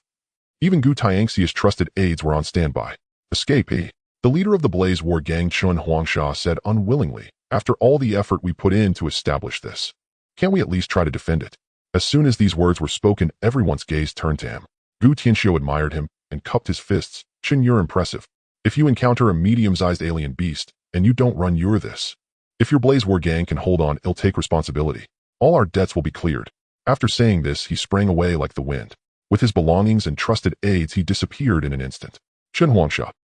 Everyone looked at him, their eyes filled with a yearning for survival. Among them, Wu Taitian was already prepared to knock him out and carry him away. Chun Huangsha looked around and then slapped his head. "Everyone, I'm stupid. Hurry and run, this broken place cannot be stayed in." Everyone sighed in relief. Thus the Blaze War Gang, which had long prepared for evacuation, quickly retreated, though it was really just about 90 of them. The others had already fled. Just as Gu Tianxiu said, "Did I hit a medium-sized alien beast? Is that true?" One must know that as the size of alien beasts increases by one stage, their weight and body structure increase exponentially. Micro-alien beasts range from several tons to hundreds of tons. Small alien beasts for flying creatures start at hundreds of tons, for reptiles at tens of thousands of tons, and special marine creatures can even reach hundreds of thousands of tons. As for medium-sized alien beasts, each one is gigantic, at least a kilometer long, with the lightest weighing at least 10 million tons. At such height and weight, when they move at their body length speed, the energy they consume per second is comparable to millions of tons. Or even nuclear explosions of millions of tons. To stop them, it's practically like trying to block an aircraft carrier with a mantis. Or even nuclear explosions of millions of tons. To stop them, it's practically like trying to block an... Not long after, a blast of inner energy cannon rushed from the horizon and thunderously struck. In the next moment, a 1-kilometer radius turned to dust, and the shockwave violently erupted, destroying the entire city. Buildings, walls, all were ground to dust. A city that housed a population of 300,000 instantly became ruins. Many martial artists whose speed was not fast only heard a loud boom, then saw the city behind them turned into a dazzling wasteland. However, this was not the most terrifying part. The most horrifying aspect was that far away in the wilderness, a visible giant beast emitting a surge of inner energy was moving toward them at a speed of a kilometer per second. The corrupted bone demon dragon. The earlier inner energy cannon was spat out by it. Riding this clan battle beast was the high priest of the Lu clan. Hiss! The corrupted bone demon dragon's body squirmed, making a strange sound, and within it the high priest received its emotions. Naturally, it was filled with the murderous intent to slay the hairless monkey it had seen, along with another feeling, a sense of discomfort, as if it were being oppressed. If it weren't for the high priest guiding it, it would have surely turned back. In such a situation, the high priest naturally felt confused. This is really strange. No, perhaps this is the reason why those hairless monkeys can survive in this world. The high priest murmured. Then he comforted, good. Behave and keep moving. Don't you see those detestable things? You want to kill them, and I will help you. Through mental waves, he transmitted emotions into the consciousness of the clan battle beast. Under the guidance, the latter focused its attention, and a multitude of eyeballs sprouted from its surface, staring intently into the distance. However, it saw humans. Countless humans, fleeing in panic after escaping the city, running in all directions.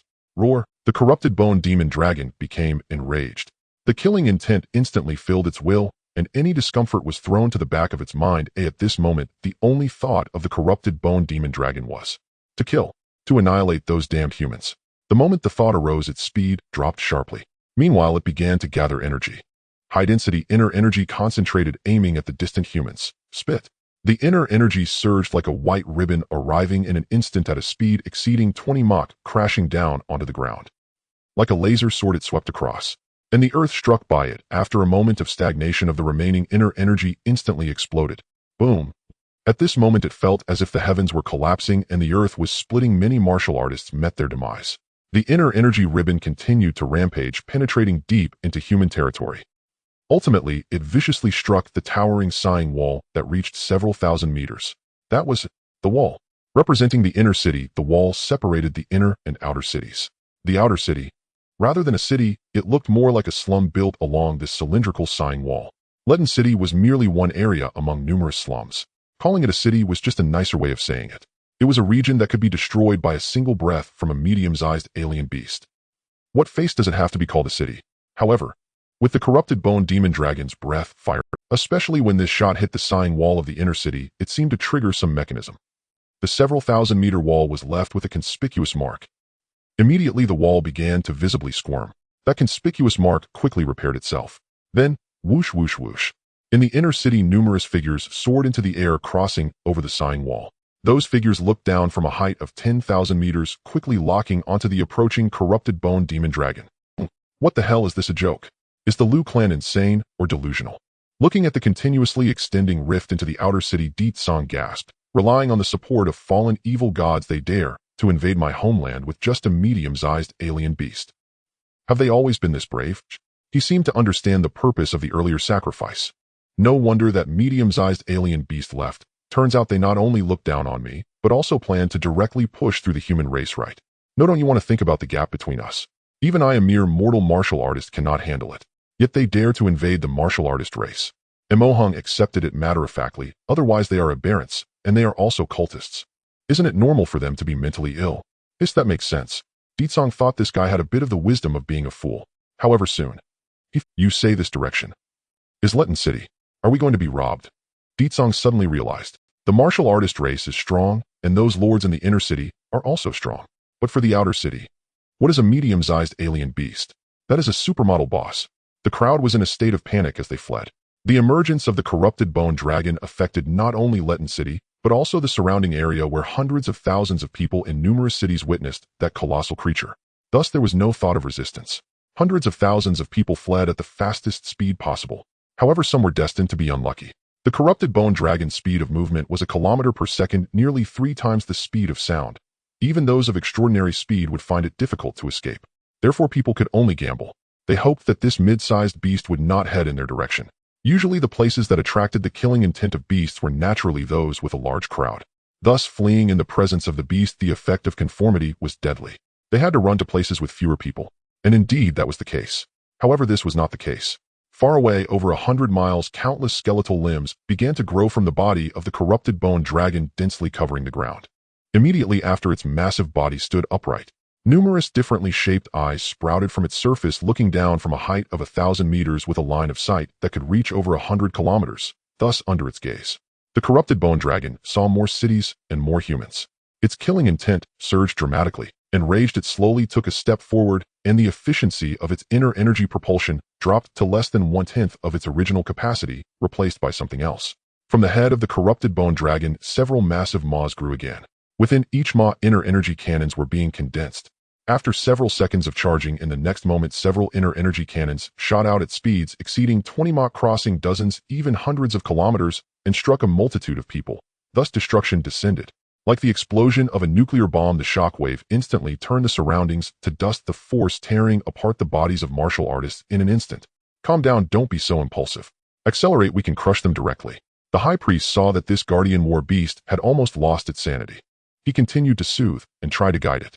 However, what responded to the high priest was the furious roar of the corrupted bone dragon. Inside its seemingly fragile organs, flesh and blood suddenly transformed into a dragon's head, snarling menacingly at the high priest, as if to say, "Stop bothering me." Thus the high priest fell silent. His cold sweat was pouring down. To be honest, upon seeing so many hairless monkeys, he already felt that his previous judgment was off. However, since a declaration of war had already been made, he could not hold back. In the mind of the high priest, the plan was to charge into the heart of humanity and obliterate their most elite forces completely. At this moment, he absolutely could not afford to slow down. But unexpectedly, an incident occurred. The overwhelming killing intent of the corrupted bone dragon made it initiate long-range strikes ahead of time. A barrage of inner energy cannons was fired, bombarding the defenseless hairless monkeys. The results were magnificent, but clearly they were all low-level beings, mere garbage. What was the use of catching and killing them? Clearly the elites were inside those thousands of meters high walls. Truly, plans cannot keep up with changes. Moving so slowly, if that group of elite hairless monkeys manages to escape, wouldn't that be disastrous? The high priest became anxious. He thought for a moment and realized he had to rely on the luck of the race. The guardian war beast was rampaging, and he could no longer guide it, even slightly. He could only let the luck of his race pull the strings of destiny, creating countless coincidences to form the result he desired. Thus he communicated with the luck of his race. In the next moment he saw darkness. Resentment transformed into pollution, as black as ink, accumulating at the bottom of the race's luck, even devouring the purple-hued luck from the bottom up. In addition, he also felt the resentment from the luck of the race, which was reprimanding the high priest for his incompetence and confusion. It didn't understand what was happening. It only felt the threads of destiny spread across the world, suddenly going berserk, causing chaos. The entire branch of the land race plummeted to an extreme low. Resentment crazily proliferated, affecting the luck of the race itself. The high priest. Not, did I get robbed? Inner city. Unlike the outer city, although it had only several million residents, every martial artist was at least of extraordinary status. Among them there were even strong individuals of the transcendence and extraordinary realms. The thousands of meters high inner and outer walls separated the inner city from the outer city. Rather, in the eyes of the gentleman in the inner city, there has never been an outer city. Those useless martial artists outside the walls merely huddled together for warmth and survival, existing in a pure no man's land. At this moment, in the thousands of meters high sky, standing atop the inner and outer walls, were numerous martial artists. Make way, make way. Clear a spot for me. A beast attacking the city. Such a rare sight. I have to record it. Many extraordinary martial artists, after making space, unfolded their smart modules, generating a plethora of entertainment. Snacks, reclining chairs, telescopes, smart screens, and even small supersonic drones, all were. Before long, tens of thousands of martial artists gathered atop the wall. Among them, a female martial artist opened her smart module and took out over 100 drones, setting them to automatic mode before releasing them. Dressed in an employee uniform, after launching several hundred drones, a large smart screen displayed hundreds of images. The martial artist stared intently at the screen, looking extremely serious. "Xiao Qian, why did you buy so many drones? Aren't they expensive?" Beside her, a female colleague in the same uniform replied, puzzled, "You're still an intern with such a low salary, not to mention you still have to pay off the loan for the breakthrough package. Can your wallet handle buying so many drones?" "Oh, indeed." The female martial artist known as Xiao Qian was the only student in the class who had awakened a clever talent and moved to the inner city. A month ago, she was merely an ordinary martial artist. Moreover, her qualifications were poor and her grades were dismal. She was undoubtedly a waste. However, 1 month later, after arriving in the inner city, this previously ordinary martial artist had unexpectedly broken through to the extraordinary realm. Only after coming to the inner city did she realize how vast the outside world truly was. In the inner city, not only were there people born as extraordinary beings, even ordinary students like herself. After enjoying the 100 breakthrough package in the inner city, within less than half a month, she successfully broke through to the extraordinary realm. It wasn't a miracle. This year, thousands of ordinary martial artists qualified to enter the inner city successfully advanced to the extraordinary realm with the help of the 100 breakthrough package. The price paid was merely a loan of 500,000 Dan for the breakthrough with an annual interest rate of 5%. A Dan refers to a cheap blood pill which can sustain an extraordinary martial artist training for a day or work for a day. When Xiao Qian received the bill, she closed her eyes in resignation. Damn, do they think him a subhuman species. Back to the present. Having already started her internship at the company and just received her first week's salary, Xiao Qian was now staring intently at the screen. In response to her colleague's inquiry, she did not look up and said, "It's fine, my wallet is okay. I bought all of these." The female colleague. Is this year's batch of graduates so fierce? There is no safety net in the inner city.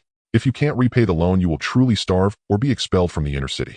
She sighed and kindly advised Xiao Qian, "It's not that I'm cold-hearted. I know you can't let go of those classmates, but you must understand you are already in two different worlds from them. The outer city is a wasteland that devours people without spitting out bones. They are alone out there, and who knows, they might have already." Xiao Qian still did not look up. You're right. The female colleague. Good grief, my concern was fed to the dogs. Forget it, if you want to find them, go ahead. One day she would understand that those wasteful individuals who were not qualified to join the inner city would remain like that for the rest of their lives, possibly dying any day in the outer city. Slowly, as she severed ties with her past relationships cleanly, she would become a standard citizen of the inner city. Strange. A voice filled with doubt came from a nearby extraordinary individual. He gazed into the distance, focusing on the mid-sized beast, and remarked, "Is this beast attacking the city just a mid-sized creature? This doesn't seem right." Upon hearing this, everyone quickly asked what was unreasonable. The extraordinary individual replied, "The last beast attack was 30 years ago, led by 3 large beasts, which breached the exclusion of civilization, accompanied by hundreds of mid-sized beasts, thousands of small beasts, and countless tiny beasts. In that battle, the useless beings of the outer city suffered near annihilation while in the inner city. Not only did we extraordinary individuals have to participate, but even other cities dispatched transcendents and extraordinary beings to provide support. Yet this time there is only one mid-sized beast." As a veteran of the inner city, he couldn't comprehend. He didn't understand how this beast dared to act. "So do we need to take action this time?" A less experienced extraordinary individual voiced his worries. "Are we really going to confront a mid-sized beast?" The veteran shook his head and replied lightly, "Not to that extent. The transcendents will take action, but it's just not the right time yet. Doesn't everyone feel that there are simply too many useless beings in the outer city?" With this statement, the less experienced martial artist looked puzzled. However, many veterans displayed a look of realization. But what everyone could understand was, this mid-sized beast would likely have a free hand in the outer city. It was going to unleash a massacre. And that scene would certainly be spectacular. Just as they were indulging in their imaginations, an inner energy cannon whistled through the air, crossing a range of 200 kilometers, and exploded at the top of the inner and outer walls. Like the explosion of tens of thousands of tons of nuclear bombs. In an instant, the gale spread and shockwaves scattered. The martial artists, who had just been chatting and laughing atop the wall, were completely unharmed. A force field composed of diamond shapes covered the wall and wrapped around the top. The martial artists, who had been enjoying food and discussing grand ideas, remained unscathed. "Come on, blast me. Blow up this spot. Wow, this beast has quite a temper. If you can break the city, you are something." The bombarded martial artists nearly laughed themselves silly. Many even became excited, singing and dancing on the top, provoking the mid-sized beast 200 kilometers away. "Fear this beast. What a joke." The defenses of this city wall were extremely high. Only a large beast could break through with full effort. A mere mid-sized beast was merely scratching an itch. A lively scene seemed to infuriate the mid-sized beast. It stopped lobbing shells from a distance and began to move forward. With its fleshy wings spread, the corrupted bone dragon's speed reached 1 kilometer per second, approaching at an incredible pace. It could cover a distance of 200 kilometers in less than 4 minutes. Seeing this, the martial artists atop the wall excitedly began recording the spectacle. Above them, dozens of figures floated in the air. They stood at just over 2 meters tall, their appearance more exquisite and perfect than ordinary martial artists, their aura vastly different from the extraordinary realm. This group of individuals capable of flying in the air was obviously not extraordinary. They were transcendent. "It's coming for us," a transcendent martial artist said calmly. "Beasts are quite sensitive to our aura. For strong individuals like us, our attraction to it is fatal. There are too many coming. You all should go down." Upon hearing this, the surrounding peers were displeased. They silently glanced at their panels. Mission: protect the city. The third city on the 405th habitable planet is under attack by the mid-sized beast corrupted bone dragon. Eliminate the corrupted bone dragon in front of you to receive rewards. Want to take all the credit for yourself? Guarding such a remote planet, the opportunities to trigger panel missions are rare. If you want to take it all for yourself, just say, so we can all understand. Alright, after all, the rewards are limited. The more people who take action, the less each gets. But it's okay, we are all reasonable people. As long as the price is right, we can let you have this opportunity. The transcendents in the sky started jokingly responding. The first to speak, the veteran transcendent side. He pulled the fellow strong individuals into a group and directly sent out a large red packet. My colleagues, please do me this favor. In a few years I will be heading to the front lines, so I urgently need some points. Before he could finish speaking, the red packet had already been claimed. Immediately after, this group of individuals left without a word. Only he remained standing alone in the sky. Thank you for your understanding. With that he leaped. Like a cannonball, he soared into the sky with incredible speed, quickly breaking through to 5 Mach. Within less than 2 minutes he arrived in front of the corrupted bone dragon. This extraordinary individual's actions caught the attention of many martial artists. Why is he the only one? Xiao Qian noticed that all the other transcendent strong individuals had left, leaving only him to face the beast. Why? Wouldn't it be faster if everyone rushed in? Beside her, a female colleague casually remarked, I don't know. Probably there's a task on the panel. And you finally moved your eyes away. Xiao Qian flashed a brilliant smile, pointing at the screen. Lucky, I found something. Sister, tell me what's the task on the panel. On her screen, connected to the drones, the images of Wu Taotian and others suddenly appeared. Yes, she had not hesitated to take out a loan to buy hundreds of small drones just to find her classmates. Even if the hope was slim, she had no regrets. Then, the task on the panel. Don't you guys know? Once you break through to the transcendent realm and join the military, your panel can connect to the network. At that time, the point system storage space and panel mall will appear on the panel. Many resources that you can't buy even if you have money in the inner city. Point system. Panel mall. While there's a new currency system. Xiao Qian shook her head. Seriously, no one taught me. However, the features only available to the transcendent realm would be of no use even if taught right. The female colleague nodded empathetically indeed. Then she continued, those transcendents will take action as soon as they receive tasks. Those who haven't received tasks will just leave. That should be a reason. After all, we can't really let that beast attack the city. Can we? But according to logic, mid-sized beasts should be stronger than transcendents. Is he going to be fine alone? What if the martial artists sent out are too weak and get killed by the beast? Wouldn't Wu Gu and the others be in danger? Logically speaking, the female colleague shrugged. The actual situation is completely different. After all, the strength of martial artists isn't just based on numbers. Cultivation methods, bloodlines, talents, and external forces. You are new and do not know that the transcendent martial artist who took action is actually a legendary figure in our third city. As he spoke, that martial artist had already reached above the corrupted bone dragon. As he approached, it seemed he had broken free from his constraints. His figure, which was originally no different from an ordinary person, gradually expanded. He ultimately transformed into a small giant standing 10 meters tall. The transcendent true body. It was a proportional enlargement without any deformities. In the next moment, he stretched out his hand and pulled out a 30-meter-long great sword from the void. Roar! The corrupted bone dragon was enraged. At this moment, the aura of the transcendent realm was unleashed without reservation, completely attracting the attention of this mid-sized beast. It fiercely launched an attack, its body extending numerous tentacles, the ends of which transformed into menacing dragon claws with sharp bones even growing on them. Countless dragon claws flew in from all directions. Layer upon layer, in an instant they sealed off all his escape routes. Each dragon claw carried tens of millions of tons of immense power, accompanied by inner energy roaring, slicing the air into a vacuum. No way up to heaven, no way down to earth. Desperate situation. This transcendent strong man merely held his sword. In the next moment, silence fell. The transcendent martial artist had vanished. The surrounding dragon claws, as if facing countless consecutive strikes, in an instant shattered into thousands of pieces. Countless dragon claws plummeted from the sky, turning into lumps of rotten meat, with skin and bones crashing to the ground. The first clash. The victor and the vanquished were clear. Talent Peeling times C. When activated, both body and consciousness fall into the smallest unit of time. The world freezes before your eyes. He did not know who Peelank was. It sounded like the name of some non-human race.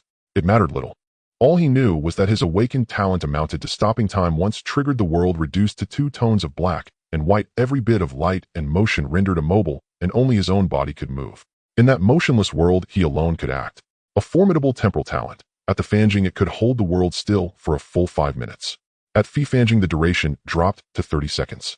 Now that he had reached Tua Fanjing, the effect lasted merely a single second. He had foreseen this as he grew stronger. Or to speak scientifically, as the amount of information he carried increased, the talent's endurance dwindled. A crank talent could only aid 1 to Tua Fanjing. Fortunately, he was exactly at Tua Fanjing, the gift. Within the frozen instant, he swung a 30-meter great blade. The blade's chi streaked tens of meters, hundreds of slashes within a second. When he finished, time resumed. He had already burst through a sea of dragon claws. Those talons struck in that single second, shattered into countless fragments, and fell to the ground. He showed no sign of relief, for in the next moment the bone-covered scraps he had cleft began to writhe. On a microscopic level, the cells of the Fugu Malong arranged and recombined as if possessed of will in astonishingly swift process.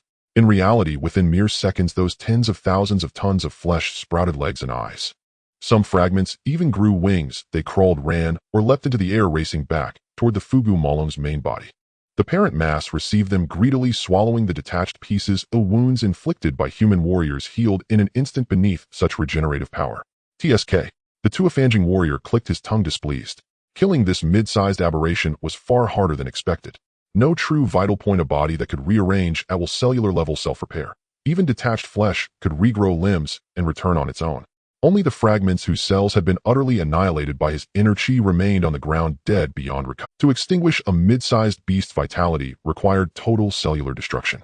Those carefree days of slaying an enemy with a single stroke were long gone. He could accept this. Human martial doctrine had been modeled on stellar beasts in its early stages after all. The Qi Shui of micro-beasts, the Qi gene of small beasts, the Niki of mid-beasts corresponded to the Fanjing, Fifanging, and Tuifanging of human cultivators. In efficiency, control, and quality, humans were often superior. The beast's advantage lay elsewhere. Their tonnage. This rotten-boned demon dragon weighed 30 million tons, no different from a giant boss, and you fight it, you patch its legs. He glanced at the fleeing rabble of the outer city with scorn. He let out a faint smile. Good, your help is appreciated. Otherwise I wouldn't know how to beat it. Murmuring to himself, he retreated at speed. With a burst of Niki, he exceeded Mach 5 far faster than the monstrous mass. His movement immediately drew the Fugu Malong's gaze. All its killing intent fixed upon him. Yes, come. He smiled and taunted, releasing a ribbon of Niki. A 30-meter semicircular sword key detached, spanned over 1,000 meters, and struck the monster's face. The beast howled in rage. The Fugu Malong erupted with fury, its Niki spiking, its speed leapt. Surrounding flora ignited from the overflow of energy, within a kilometer temperatures climbed by hundreds of degrees. Like a falling star come to life, a colossal mobile fireball charged toward the Tuifanging warrior, no longer caring for anything else.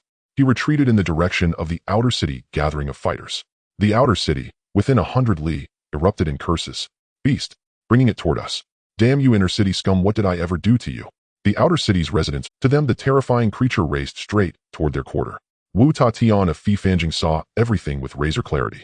He narrated the scene as if broadcasting. The Tuifanging had not led the Fugu Malong into the desolate wastes, but was steering it toward the inner city.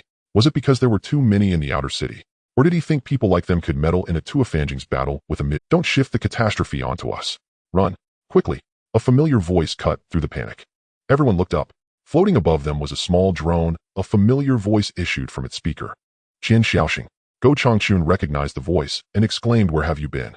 When did you come to the outer city? The drone replied through its speaker, I'm not in the outer city. Is this the time for questions? Hurry, follow me. I'll lead where there are the fewest people, safest. The drone began to guide them, and the crowd followed at once. Sure enough, the Fugu Malong pressed on in its original direction. It was not aiming at that group. Yet the speed gap was immense. Soon the dragon reached its path. The trail melted into rivers of magma under the overflowing energy. A scorching wave rolled outward. Even after the people moved away, they felt a heat wave from thousands of meters off. Many frowned. The dragon's charge into a human cluster had shifted its attention. Its newly formed eyes began to dart about. I understand. Bai Aoshua cried, excited as she slapped her. He means to use the outer city's numbers to tear this mid-beast apart, she declared. People stared in disbelief. Chen Shun, dusty-haired Sand, asked incredulously, use our strength. Bai Aoshua answered bluntly, of course not. That Tuifanging is thinking. She was cut off mid-sentence. From afar, the Fugu Malong launched another offensive. A tendril snapped forth, becoming a savage claw wrapped in razor Niki, aimed straight at the Tuifanging warrior. No one seemed to notice the instant that followed. In a blink, a tendril was severed and fell. The Tuifanging flashed forward, closed on the fallen limb, and kicked. A claw tens of meters across, weighing thousands of tons, was flung thousands of meters away. It traced an arc and landed 100 meters from the crowd. He treats us like trash to be tossed. Bai Aoshua. The buried claw leapt up and morphed, its whole form twisted into a snarling skeletal dragon. A dragon wrapped in corroded bone, fierce in appearance. It had intended to return to the mother bulk, but its eyes, it saw the nearby 90 or so people. Instantly, killing intent surged, instinct replacing thought. The chunk of flesh that split from the Fugu Malong roared and charged the crowd, Niki flaring. Mere flesh driven purely by instinct. Despite its thousands of tons, it reached nearly sonic speeds. Slower than the parent body perhaps, but still more than sufficient against the outer city rabble. Don't be brave, fall behind me. Let me handle it. Wu Ta-Tian stepped forward and shielded the others. He tightened his fists and charged. Shi Xingqiang drew a war blade, activated his bloodline, and followed him, shouting anxiously, "Brother Wu, don't show off. At least take a weapon." Though the thing weighed only thousands of tons, lighter than some small beasts, its Niki made it far more dangerous than mere tonnage suggested. Niki sits a level above Qi Jin, its threat could not be underestimated. The same scene unfolded across the outer city. Dozens, hundreds, or even thousands of fleeing groups were running. Suddenly chunks of rotten flesh rained from the sky, each between tens and thousands of tons. Within seconds, those fallen masses transformed into small fugu malongs and howled as they attacked. "What is that? Mid-beast flesh. We're doomed. Scatter. Who expects us to defeat them?" Many were oddly relieved these were only smaller corrupt-boned dragons, a weakened, easier threat. The outer city's resentment toward the inner city elites ran deep. Of course they wouldn't be so charitable as to help. The Tuifanging's intention was simpler. Since the severed flesh would return to the whole, why not divert its ire? As the flesh sprouted eyes and searched for its body, its gaze became fixed on the surrounding humans. Killing intent supplanted the desire to return. Thus the fragments scattered. The Tuifanging in the sky relaxed. The ploy had worked. Only then did he have a chance to finish it. As for the outer city warriors, Guan Tianxiu halted his flight. He drew his weapon, ignited his bloodline, and burned with battle intent. If this mid-beast does not die, the inner city will be ruined. Wherever we flee is the same. Moreover, the flesh of a mid-beast is prime energy material. Kill it, and we will profit. His lieutenants exchanged uneasy glances and then readied their weapons. Fear of death. Honestly, cultivators only run when there is a hope of escape. When escape is impossible, they fight to the end. Instincts make battle lust outweigh fear. Wu Tatian, Gu Tianxiu, and others were but a fraction of the outer city's fighters. Facing subsonic and even supersonic beasts, many cultivators under Fifanging leaders seized weapons and resisted, and the outer city descended into bloodshed. The city was ruined, countless cultivators died. Weaker Fifanging also perished. The conflict lasted when Ditsong followed the trail into the outer city. The scene that met his eyes was savage carcasses strewn everywhere, blood staining the sands. Feral beasts wailed and slaughtered broadly. Better than I feared. Song breathed a thin relief in his. The mid-beast was brutal. He had expected to find the creature rampaging unchecked. Had it been left, the lives of Lutan City's folk would have been in grave peril. Fortunately, the inner city masters had intervened. The outer city now faced only the beast fragments, weakened versions of the small Fugu Malong.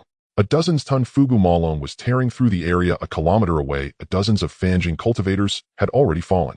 A dozen or so Fanging remained, struggling to hold. Their endurance came from a battered female Fanging who swung a heavy hammer on the front line. Her blood-boiled arms swollen, the frail-seeming body unleashed hundreds of tons of force. Yet despite that strength, she was gradually forced back by a fragment only a few dozen tons in weight. Then, a thunderous impact. A figure pierced the sky at over 10 times the speed of sound and struck the beastmas, shattering it with overwhelming force. Flesh, blood, and bones sprayed across the air. The crisis was averted. The figure skidded for hundreds of meters before regaining footing and then stepped to the battered woman. The savior was Ditsong. "I remember you," he said, memory returning as he looked at her. "You are." They had met during a previous hunting operation when weapons were distributed. He had not paid much attention then. Now his recollection caught up. At the moment of relief, the woman stopped fighting. Her body bled, she spat blood, and nearly collapsed, yet she remained standing. Seeing Ditsong, she gasped, "My name is Miao Hong." "Oh, I remember you," she cried. "Everyone said you died with Kaishan Haisho. You're alive." Miao Hong. Ah, yes, that name. Previously, Ditsong had become wary, thinking that this woman approached him with ulterior motives. Thus, he did not engage in much conversation with her. Now he wasn't worried. Not because he had seen through her character, but because he had become stronger, no longer troubled by the schemes of the weak. "Of course I'm alive," Ditsong casually replied, then asked, "Enough idle chatter. Have you seen the members of my Liao Yuan battle gang?" "Yes. After we escaped from Lutan City, the members of the Liao Yuan battle gang also fled." "You aren't looking for that group of mundane realm trash, are you?" Her words were a bit hurtful, but not discriminatory. In the outer city, low-level warriors and disabled fighters were utterly useless, ranking first in consuming nutrient paste. What else could they be but trash? "Of course not those trash," Ditsong firmly denied. Then he asked again, "I'm referring to the core circle, the people from Wu Tatian. You should know them, right?" Miao Hong nodded in understanding, then pointed in a direction. "That way? Before leaving the city, I intended to escape with them, but they said they didn't want to bring outsiders." "I can understand. The more humans gather, the more they attract the attention of alien beasts. It's safer to scatter and run. Speaking of which, since we're here, how about you help me out?" Boom. The spot where Ditsong was standing suddenly exploded. He was propelled forward, effortlessly breaking the sound barrier as he rushed towards the position Miao Hong pointed to. Miao Hong. All right, this was expected. After catching her breath, she stood up, looking down at the pieces of flesh that had just been blown apart and were now writhing around. They grew eyes and limbs within a short time. Immediately they charged at the crowd with fierce intent. These pieces of meat still unleashed internal energy, but as their bodies shrank, their ability to utilize this energy plummeted and their recovery rate dropped sharply. Before Miao Hong could act, a warrior behind her sprang forward and stomped down. A piece of meat weighing several kilograms covered in limbs and eyes was crushed instantly by this mundane realm warrior. At that moment, internal energy seemed to have no effect whatsoever. At most, it made the defense of the flesh tougher and increased their health points. This mundane realm warrior effortlessly dispatched a piece of flesh without changing expression, providing great encouragement to the living around. The warrior kindly said, "Sister Miao, you should go rest. Well, handle these trash." Then a group of warriors charged in. The scattered pieces of flesh were equally unyielding. They did not reassemble, but launched an attack fueled by their hatred for humans, only to be smashed into pulp. These pieces of meat weighing several kilograms to at most hundreds of kilograms posed a threat that had diminished by countless times. Even mundane realm warriors could easily handle them. Thus a mass weighing tens of tons after exploding into countless fragments was slowly ground to dust by the many warriors. The same thing frequently happened in the outer city. As time passed, the once invincible corrupted bone demon dragon was continuously hacked apart by the relentless efforts of the warriors in the outer city.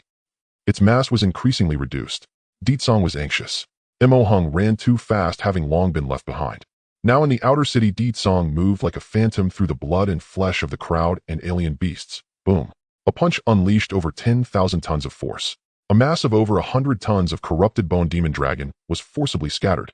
He withdrew his fist, revealing deep injuries that exposed the bone. That was the injury left by the backlash of the internal energy from this mass of alien beast flesh. This was still because the alien beast was too stupid, only able to instinctively use internal energy.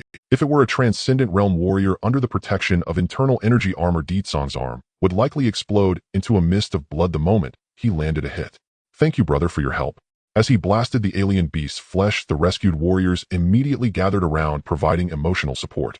A young warrior clasped his fists and said, "Brother, we suffered heavy casualties from this beast's attack. Thankfully we..." Ditsong waved his hand. "All right, enough small talk, answer my questions. Have you seen a group of people about 100 in number with a leader over 4 meters tall, handsome, and robust, the rest all mundane realm warriors?" Although Miao Hong provided direction, it was still too difficult to find people with just this information.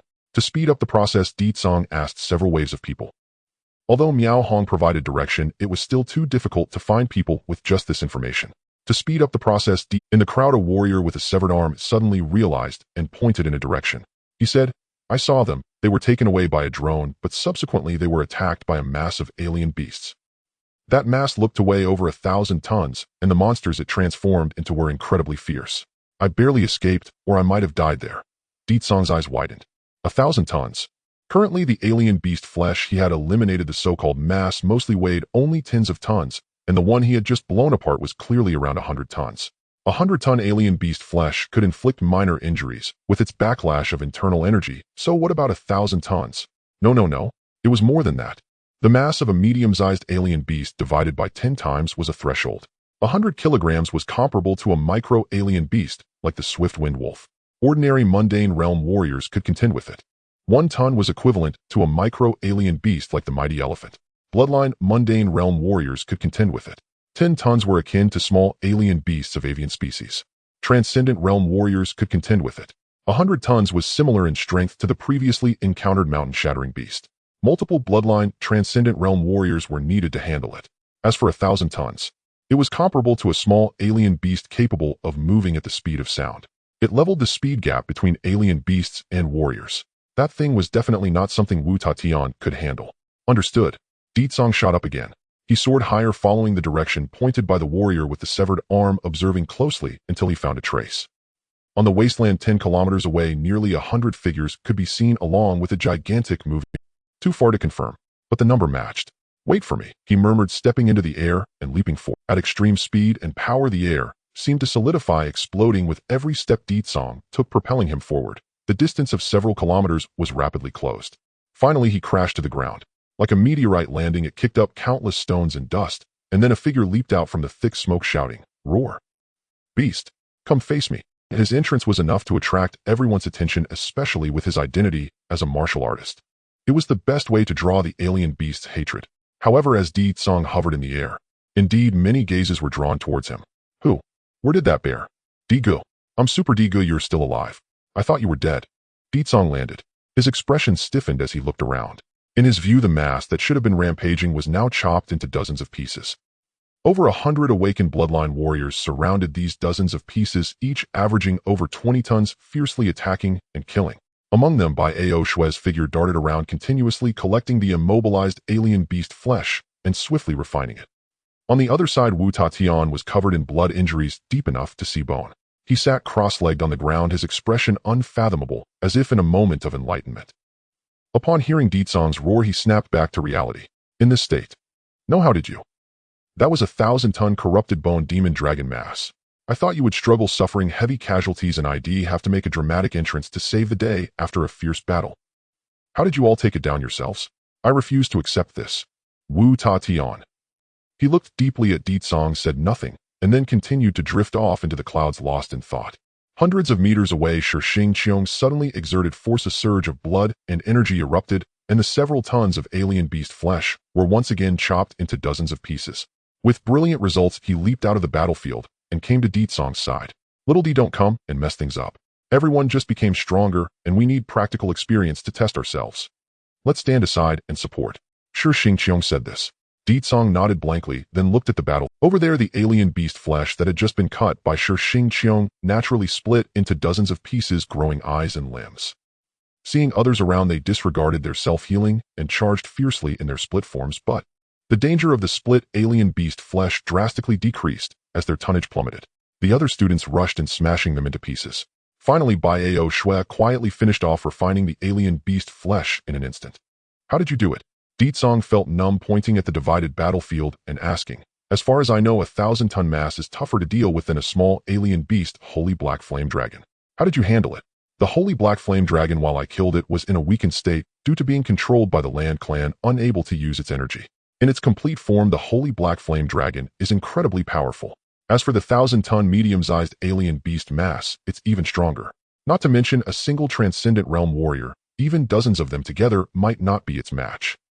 Put your clothes on first. Shixing Qiong disdainfully took off his jacket and handed it to Ditsong. Mind your image, did you run here naked? Ditsong took the clothes without care and put them on casually, saying, why don't you try running at supersonic speeds? At thousands of degrees, what clothes wouldn't turn to ash? Don't worry about these little things, quickly tell me what happened with you guys. Upon hearing this, Shixing Qiong also expressed disbelief. Ever since you fell off the cliff, Wu Ge's energy has broken through to the essence with Yuan's spirit realm. In addition, his martial arts reached a level I can't even understand. In short, this guy jumped onto that mass and just sliced it into dozens of pieces. Look, this guy has also reached enlightenment, acting like a beast. Reasonable. Everything that happened to Wu Tatian was quite reasonable. The way of mind in martial arts is like this. Ditsong shifted his gaze to Shixing Qiong and asked, what about you guys? Everyone awakened their bloodline. With Bai Ao Shue's bloodline pill assisting, that's not difficult. But why is your power so fierce? It's comparable to Transcendent Realm. You guys are finally not pretending, are you? I knew I wasn't the only one who awakened. Shixing Qiong. Though he wanted to refute, the facts seemed to align with his suspicions. It's all thanks to you. He patted Ditsong's shoulder and said, if it weren't for you perishing together with that small alien beast, our hunting expedition would have ended prematurely, and we wouldn't have brought back any spoils. Now that we have spoils, everyone has made their first accumulation after awakening their bloodlines, and everyone has begun to exert their strength. Ditsong interrupted. Let me clarify, it was not a perish together situation. Did you really think I was dead? Why send Mo Hung to find me? Shixing Qiong said bluntly. No, everyone thought you were dead. But you know how vast the world is. If we find your body, maybe you could be resurrected in the future. Goodness, that does make sense. After all, martial artists are not without means of resurrection. Some people's talents are indeed resurrection.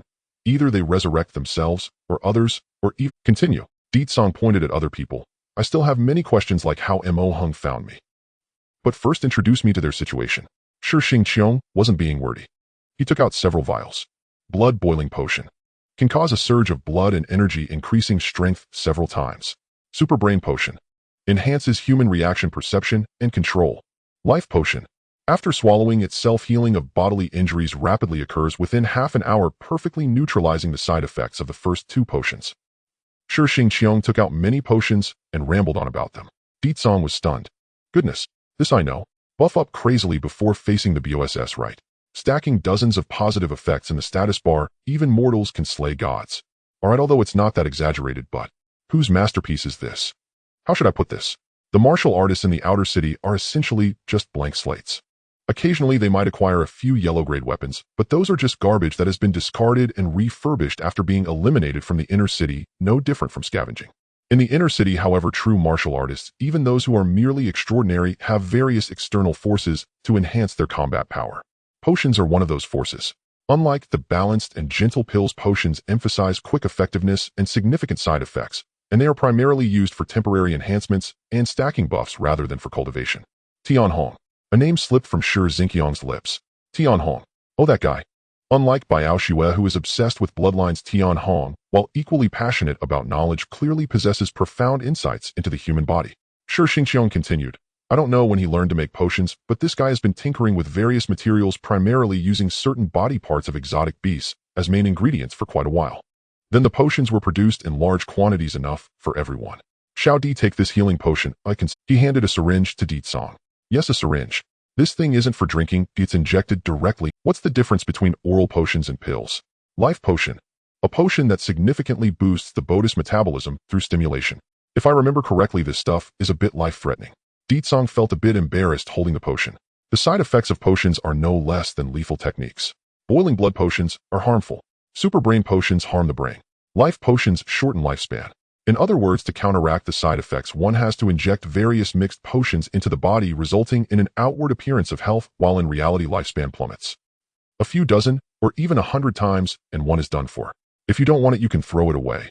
Shi Xingqiang was quite speechless. At a critical moment, this thing can save lives, and you're here picking and choosing. This thing's healing effect is much stronger than your pathetic talent. Di Tsong, I never said I didn't want it. As he spoke, he had already tucked this life-saving item into his clothes. Shi Xingqiang continued. You have no idea how many hidden talents we have in our class, whether it's crafting equipment, creating items, or performing rituals. Thanks to your sacrifice. He gave a thumbs up. Di Tsong. I'm still alive. In this brief exchange, he understood. After the hunting operation with the bodies of many exotic beasts, everyone's strength surged, successfully passing the most challenging development period. Then they all stopped pretending. In just 2 weeks, the strength of the Liao Yuan battle group had soared. If it weren't for the invasion of that mid-sized exotic beast, it's likely that within a month Leton City would fall into everyone's hands, followed by reasonable expansion. As the two conversed, a familiar figure dashed towards them. Biao Xue charged in like a bull and directly leaped on Di Tsong. With tears in her eyes, she emotionally exclaimed, Everyone said you were dead. They even set up a tombstone for you, and half of the funeral preparations are done. But I knew you couldn't possibly be dead. Di Tsong had a blank expression and wanted to pull her off. This girl was like an octopus. After spending 2 weeks in the black abyss, Di Tsong couldn't help but feel nauseated at the sight of an octopus, recalling that rotting monster. Get off me. Enough chit-chat, hurry up and give me the pills. The ones we agreed upon that can awaken specific. After thinking for a moment, Di Tsong still allowed her to do as she wished and didn't dare to act. Mainly because his current power was too strong. A little negligence could easily turn an ordinary martial artist into dust. His control wasn't up to par, and he really didn't dare to move recklessly. As Di Tsong spoke, Biao Xue finally shifted her gaze away, standing properly again, and saying, Actually, Diga, recently there have been too many classmates competing with me for exotic beasts, and I'm a bit tight on resources. Can you give me a couple more days for the pills? After all, that's 10,000 mini exotic beasts. Goodness, you were just waiting for me here. You took quite a bit of exotic beast meat earlier. That was the flesh of a corrupted bone demon dragon, a mid-sized exotic beast. Don't tell me its price is the same as that of many exotic beasts. Oh, indeed it is. I was just trying to save resources for Wu Ge. Biao Xue blinked her eyes and said earnestly, He has terrifying combat power, and he is also extraordinary. If we can raise the bloodline concentration to 0.05, he will surely reach new heights. A good reason. Di Tsong racked his brain but couldn't understand how Wu Taotian managed to deal with a 1,000-ton split body. He would likely have to go all out himself just to cope. However, Di Tsong had absolute confidence. Just watch. He raised his hand and threw a punch towards the boom. The ground instantly collapsed. Shockwaves fiercely radiated outward, and the power of the punch directly created a vacuum channel, even causing ionization in the surrounding area. Beside Di Tsong, the two felt a gust of wind rush towards them, and the temperature rose. They stared at the vacuum channel created in the sky, their eyes nearly popping out. See, understand now. Investing in me is the same. Moreover, I need far fewer resources. As soon as he said that, both nodded vigorously. Shi Xingqiang looked at Biao Xue with a serious expression. I think Xiao Di. Diga makes a lot of sense. Quickly hurry up and give him the pills. Biao Xue hastily extended her hands, respectfully offering a pill. Here Digo. This is the anchor blood pill I specially prepared for you. After swallowing it, you can directly select your desired bloodline. The process will be a bit painful, bear with it. Deetsong took the pill and swallowed it whole. This action seemed to trigger some mechanism. As soon as the pill entered his body, it melted into liquid and quickly spread to every limb and bone, with the medicinal power penetrating deeply into the DNA sequence of his cells. The entire process was incredibly mystical. At this moment, Deetsong felt the pulse of his bloodline. He closed his eyes as if he could see a towering giant tree reaching into the clouds deep within the dazzling stars. Each star hanging in the firmament represented a martial artist who had reached the divine realm. The giant tree interlinked with the stars represented the hidden bloodlines of martial artists. It also symbolized the lineage of the bloodline martial gods. At this moment, Deetsong seemed to stand beneath this giant bloodline tree, and with a gentle reach, countless branches representing bloodlines would fall. Super Brain Bloodline. Deetsong spoke, stating his request. Swish. In the next moment, a vast number of branches retracted. Only a still enormous number of branches remained.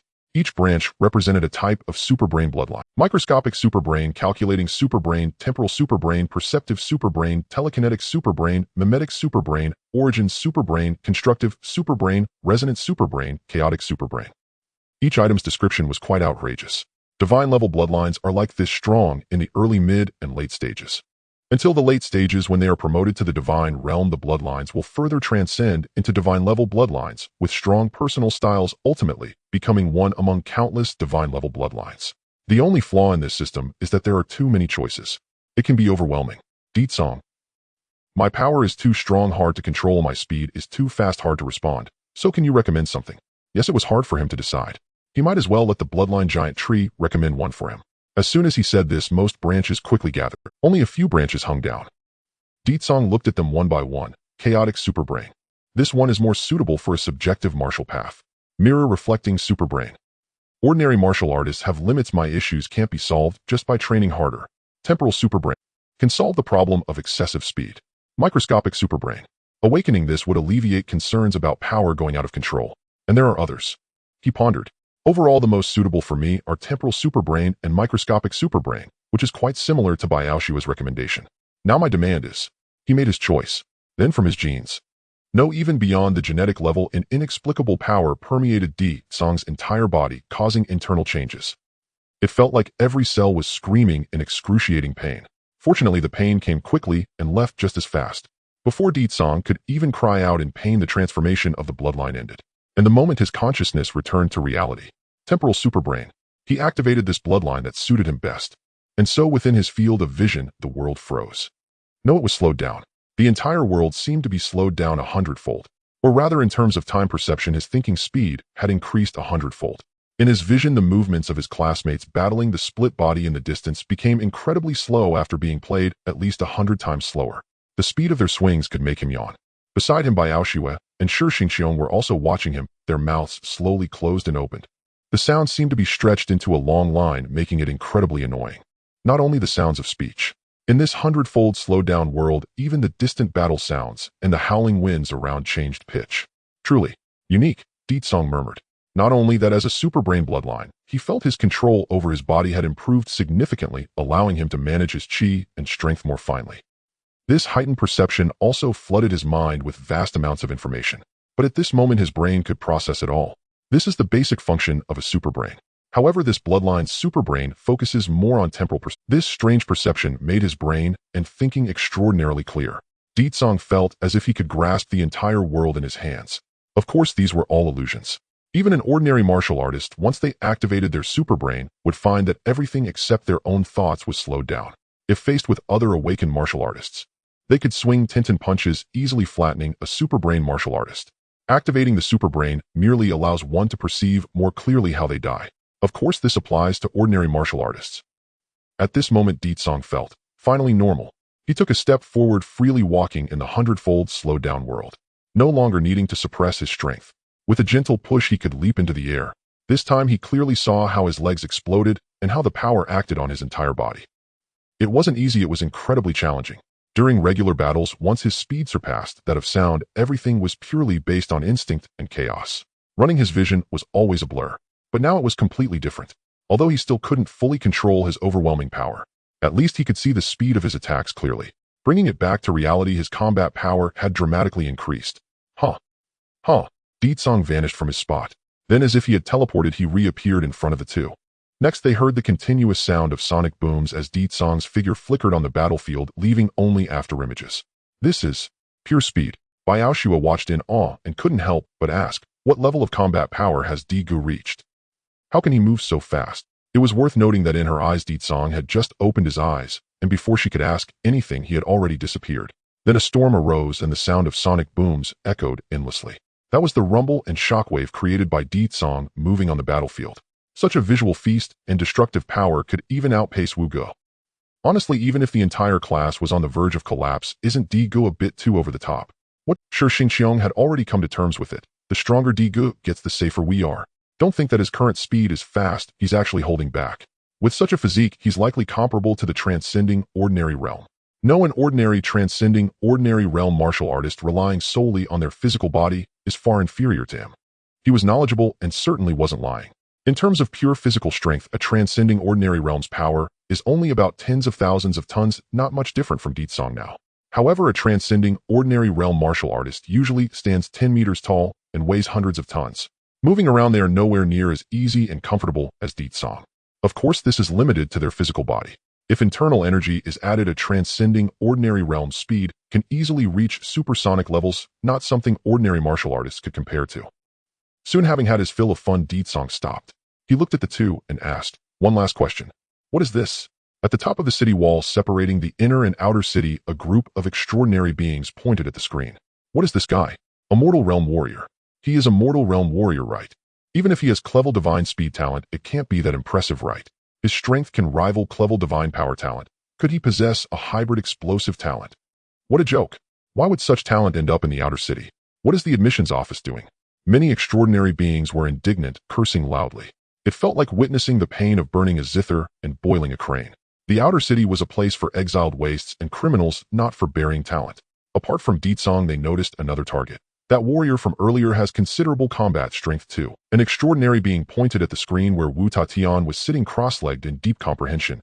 He fought a 1,000-ton split body with his bare hands and didn't show any ridiculous values. It must be that he has reached a transcendent level in technique. He is indeed a rare talent. Listening to his analysis, many around nodded in agreement. Each one began to entertain thoughts of recruitment, but they were merely thoughts.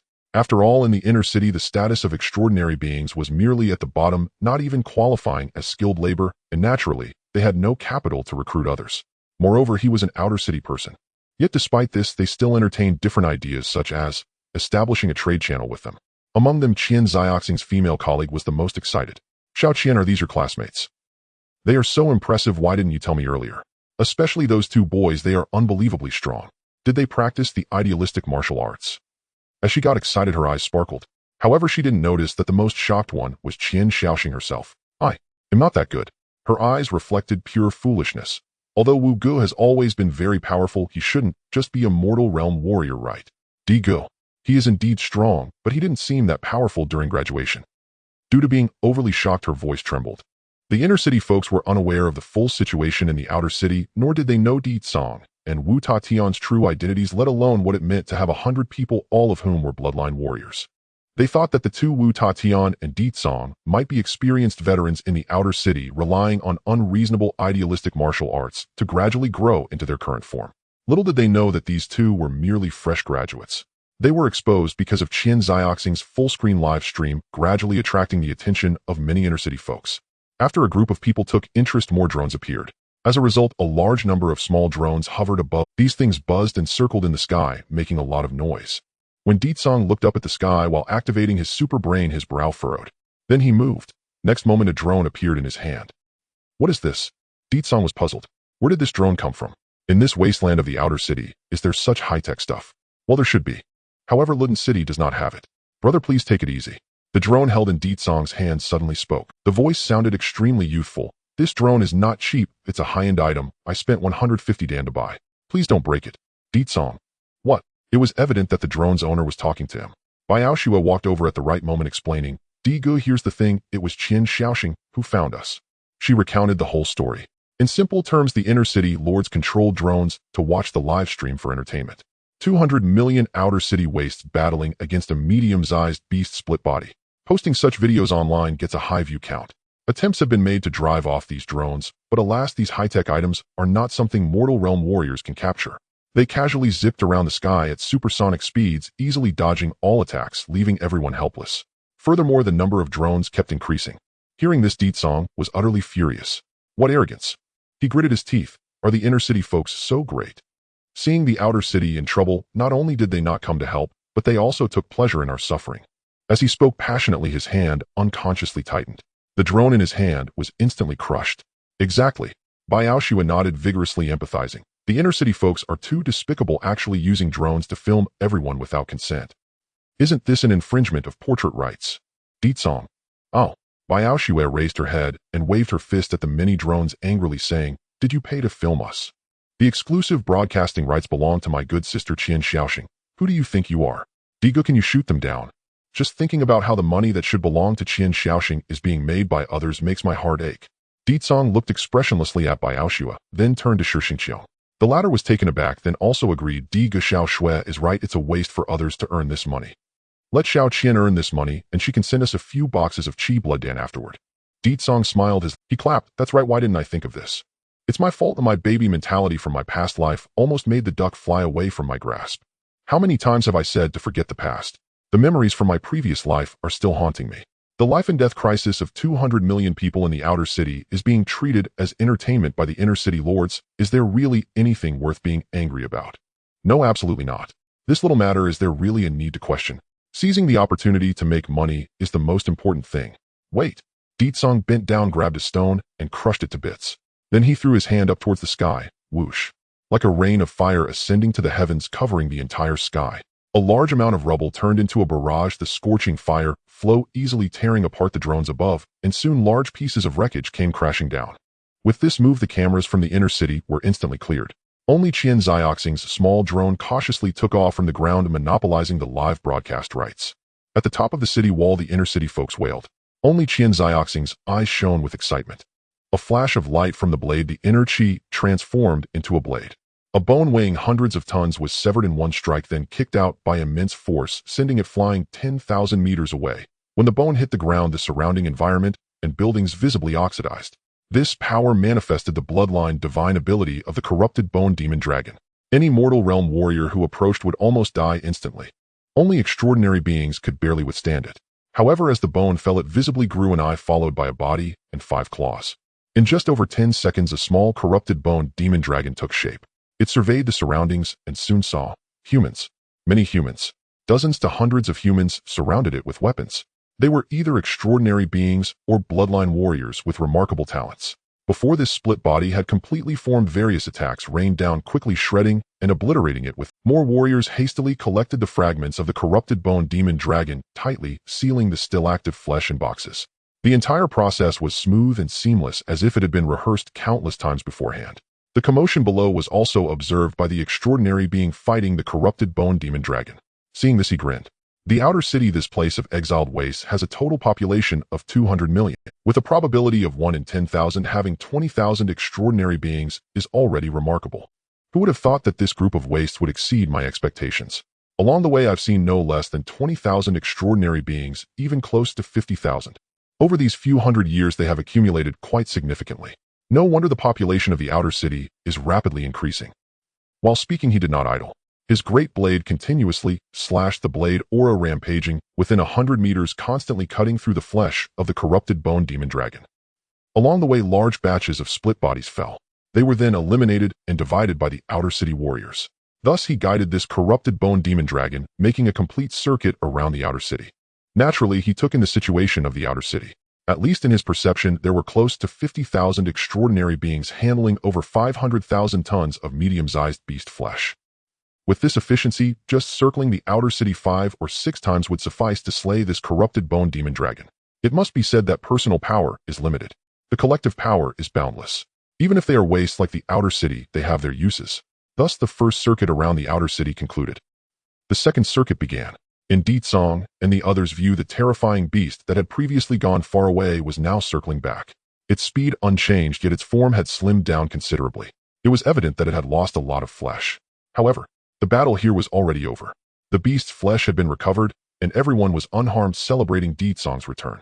only to see the corrupted bone demon dragon clawing its way back with a loud roar.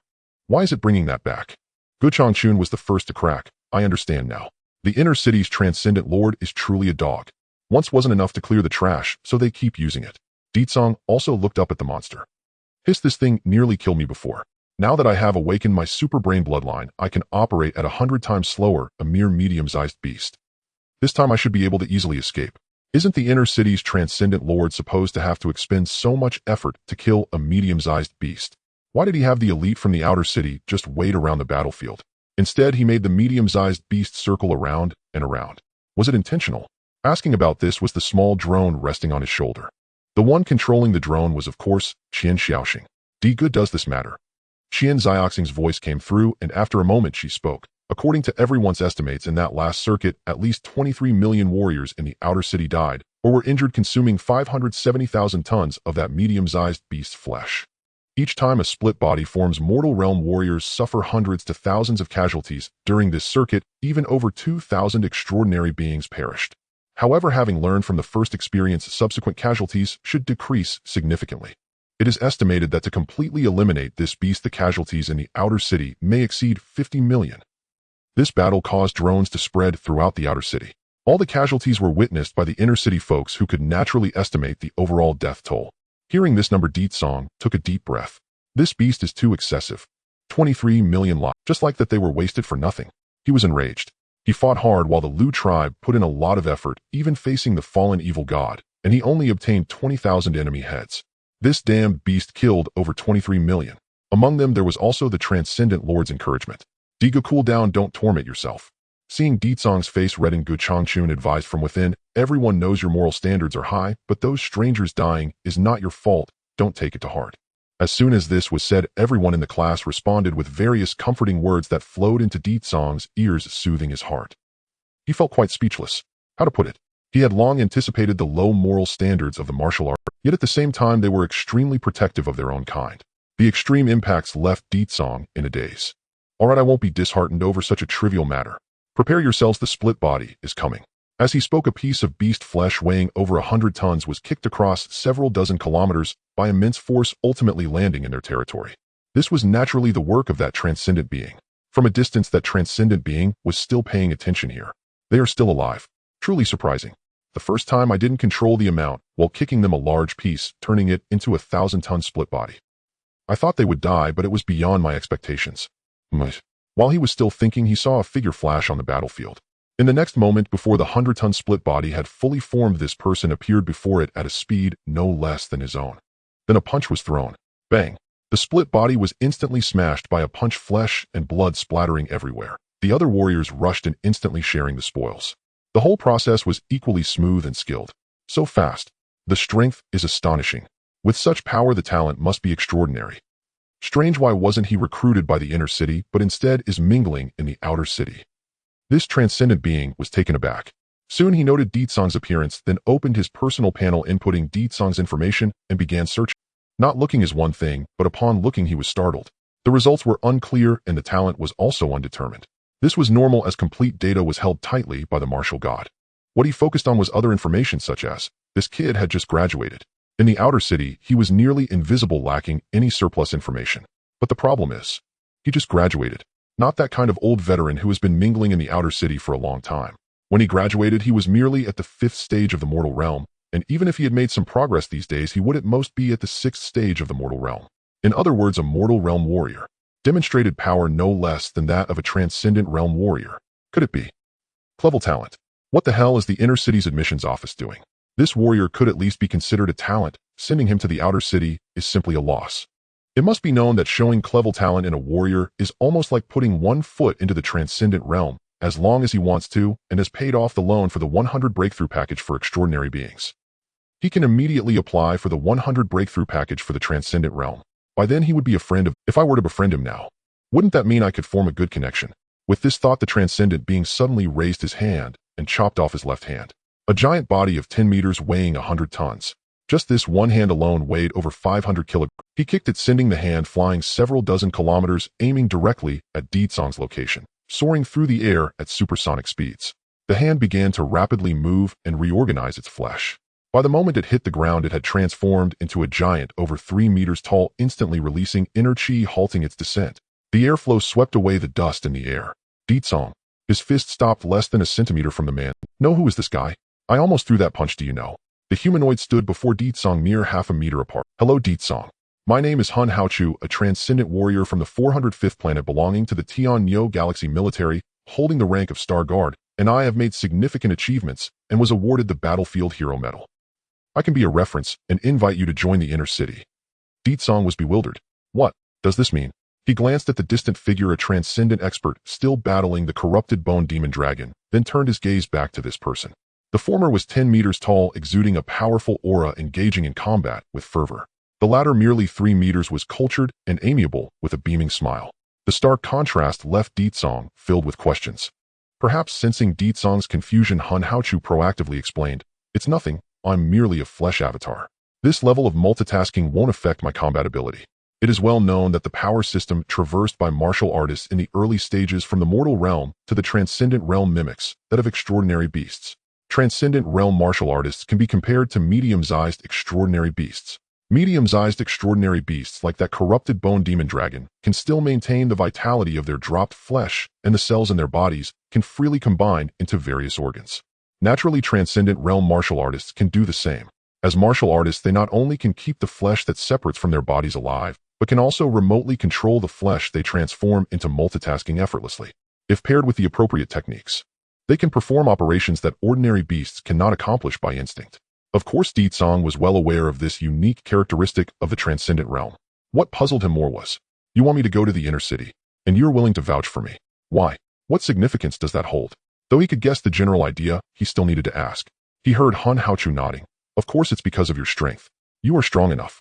If I'm not mistaken, your extraordinary power and speed are not due to talent, but rather the essence of the mind martial. Exiling you to the outer city would be a waste. Going to the inner city would allow you to truly showcase your talent." At this point he paused and added, "In fact, the inner city may not be suitable for you. The true place that can accommodate you is the battlefield, where your talent won't be buried." "Talent?" Deetsong shrugged. "What talent do I have besides sheer strength?" His words were still hanging. Suddenly, several shadows shot from the sky, landing around him. The shadows struck the ground, kicking up a cloud of dust as they emerged from the pits, revealing their massive forms. These were the split bodies of the corrupted bone demon dragon. 300-ton split bodies. "Can you handle this?" Hun Haochu smiled slightly. "No need to thank me, I'm just helping you rack up some battle achievements. Later you can add defeated a medium-sized extraordinary beast alongside a transcendent realm martial artist to your resume." Deetsong said, "Is this guy really being kind? I thought you were threatening me, saying I'd die if I didn't join." He sighed, and then activated the super brain bloodline. In an instant, Deetsong's figure vanished from his at a speed imperceptible to everyone else. Only Hun Haochu caught a glimpse. Indeed, very fast, even surpassing me. Yet observing his expression, he hadn't even used his full strength. Truly a promising talent. I must not let this one go. He muttered to himself, and not long after, the 300-ton split bodies were sliced into hundreds of pieces. Deetsong's classmates rushed forward, seizing the extraordinary beast's flesh. Hun Haochu clapped his hands. Brother D is indeed impressive, able to defeat a 300-ton split body across 2 realms. Such strength and talent, it would be a shame to remain on this planet. If you're interested, I would personally recommend you to join the military at the conscription ceremony in 7 years. Deetsong stopped in front of Hun Haochu again. Listening to his excited words, Deetsong felt a bit dreamlike. How should he say this? Joining the military and reporting the secrets of this planet would be the key to his urgent desire to become stronger. He was still worrying about how to enter the inner city and join the military. Who would have thought this person would lay out a clear path before him? Deetsong pondered for a few seconds and asked, "Are you saying that if you bring me into the military you get a commission?" Hun Haochu nodded seriously. "Yes, why not? Even without a commission, I hope you join the military. After all, the situation on the front lines is quite perilous. If we have one more comrade, my chances of survival will naturally increase. Listen to me, even though the casualty rate on the battlefield is indeed high risk, brings high rewards. The compensation for participating in a war is enough for someone like me in the transcendent realm to focus on cultivating for 10 years. He spoke honestly and straightforwardly. Hearing this, Deetsong became increasingly intrigued. He curiously asked, "What is the battlefield like? Who are our enemies? Where is our battlefield?" Hun Haochu replied, "Who else could it be? Just those old foes, such as the extraordinary beasts infected by the stellar beasts, the followers of the fallen evil gods, the fleets of intelligent machine disasters, the swarms in the star sea, and the undead drifting in dark energy. The five great disasters of the universe: stellar beasts, fallen evil gods, intelligent machine, chaos, star, sea swarms, and dark energy undead. All of them have been thoroughly offended by the martial artist races. The relationship among them one could not say was harmonious coexistence. At the very least, it was a matter of life. Whenever the martial artist races expanded their territory as they arrived at a new location and unleashed the light of civilization to distort the rules, they would attract these old foes. Even if they were not outwardly expanding, just remaining in their base, these five great disasters would occasionally come to invade and wage war. Oh, right, besides this, there is also this galaxy. The natives of the Tianyo galaxy are not very welcoming to us. You don't know this galaxy is home to 4 fallen evil gods, and their followers have caused quite a bit of trouble for our military. Deetsong shivered. 4 fallen evil gods. And they are natives of this galaxy. It's all connected. The deities worshipped by the Land clan were originally the fallen evil gods born and raised in this galaxy. No wonder. If they are native, it makes sense. The Land clan as followers did not have an irreconcilable conflict with humanity. If it were the martial artist race's old foes, they had already etched their hatred for humans into their genes, and their cultists wished they could peel the skin off humans. Hun Haochu continued. In short, those are the troubles we face. Occasionally, there are other unwise dominant civilization spies secretly trying to increase the pressure on us humans. They are not a threat, just pretend they don't exist. Deetsong nodded. The danger level of the frontline battlefield was not unexpected. After all, this had already been taught in school. Whenever the martial artist races step into the outer galaxies, they usually find these galaxies filled with natives and the entire star river intertwined with the light of countless civilizations. In most galaxies, the strongest are the divine realm experts, and the civilizations they belong to are known as divine protection civilizations. In some galaxies, they have even achieved unification with the strongest merging civilization light, becoming the dominant civilization that can traverse the star sea at will. And in rare galaxies like the Tianyo galaxy where he currently resided, there were no dominant civilizations. Instead, there were 4 fallen evil gods. Such galaxies are relatively dangerous. Being born here is quite unfortunate. Thinking of this, Song glanced at his external abilities. This thing which grants him power as long as he slaughters sentient life seemed to be craving more lives more. You're thinking along the same lines as I am. Deetsong's face broke into a smile as he extended his hand. I must do my part for the expansion of our martial artist races. Hun Haochu nodded repeatedly, warmly shaking Deetsong's hand. I knew you would understand. Those cowards who possess strength but dare not step onto the battlefield will never understand. After the handshake, Deetsong felt a surge of overwhelming power. The pressure of over 1,000 tons radiated from Hun Haochu's palm. He knew this was a test. There was no enhancement from chi or blood, no boost from energy techniques, and no cheating with internal energy, just pure physical strength. Deetsong did not hold back and exerted his strength as well. Tempest-Santon force erupted, causing Hun Haochu's palm to sink instantly, followed by a series of bone-cracking sounds as it collapsed. It was crushed into a pile of meat paste. How that's some strength. Hun Haochu's eyes lit up. He withdrew his hand, looking at his hand that had been turned into meat paste, showing no discomfort at all, instead, quite satisfied. He continued, although the front line is dangerous, the rewards are truly abundant and strength increases rapidly. On the contrary, staying in the rear, while seemingly carefree, leads to a slow enhancement. If one day we encounter the invasion of the 5 great disasters, being weak is a fundamental sin. You might not even last until rescue arrives. Those disasters will easily slaughter you. As he spoke, his hand that had been crushed into meat paste trembled, the flesh wriggling like maggots, quickly reassembled. Within seconds, the mushy hand reshaped, with the injuries healing as if they had never existed. He laughed heartily. By the way, Brother D, you really show no mercy. A person like you with such a violent nature belongs in the military. After I take down this beast, let's talk more. Wait a minute. Deetsong said, I must remind you of something. If I'm not mistaken, there should be an octopus controlling that corrupted bone demon dragon. This is the reason it's attacking the city. As soon as he said this, Hun Haochu was first puzzled. An octopus? Then he suddenly realized, oh, you mean the natives of this planet. Those aberrant creatures living in the ocean, coexisting with extraordinary beasts. After realizing this, he became confused. He questioned, those little creatures that haven't even formed the light of civilization are not worth worrying about. Once they choose to worship stellar beasts and coexist with extraordinary beasts, they lose the qualification to transcend into civilization. I believe that within a few hundred years, these octopuses will completely degenerate into beasts, ultimately becoming infected extraordinary beasts. You might be mistaken. Even if they dwell within the extraordinary beasts, at most, they are just parasitic. They definitely cannot control. Deetsong interrupted him. Those are the Sea Clan. Hun Haochu asked what? Deetsong was at a loss for words. He knew the elders in the inner city were not unaware of the natives on this planet. They simply didn't care. It is also true that worshipping stellar beasts comes at a cost. Through generations of worship, intelligent beings degenerate into beasts. This is common knowledge. Theoretically, it only takes a few hundred years. There really is no need to worry. But, while the Sea Clan is indeed like this, the Land Clan, which is separated from them, has directly started worshipping the fallen evil gods. They, as civilizations, or primitive civilizations with the potential to elevate into the light of civilization, have survived. And using the biological technology granted by the fallen evil gods, they control the extraordinary beasts. This attack was orchestrated by the High Priest of the Land Clan's branch. Although I don't know what prompted it. But he did just that. This is the intelligence that Di Tsong has gathered. After he briefly summarized, Hun Haochu was extremely astonished. You mean? There are not only extraordinary beasts on this planet, but also damn cultists. Damn it, these aberrant creatures are asking for it. He reacted strongly, cursing out loud. It seemed that the battles on the front lines were not pleasant. When Hun Haochu looked at the medium-sized extraordinary beast again, his expression darkened. No wonder it would come to attack us humans, all by itself. Damn aberrant creatures, they are all restless.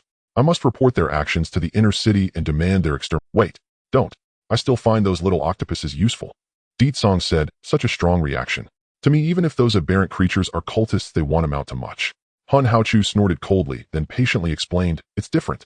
The aura infection of the stellar beasts is unconscious. No matter how strong the extraordinary beasts on this planet are, they are still only large extraordinary beasts.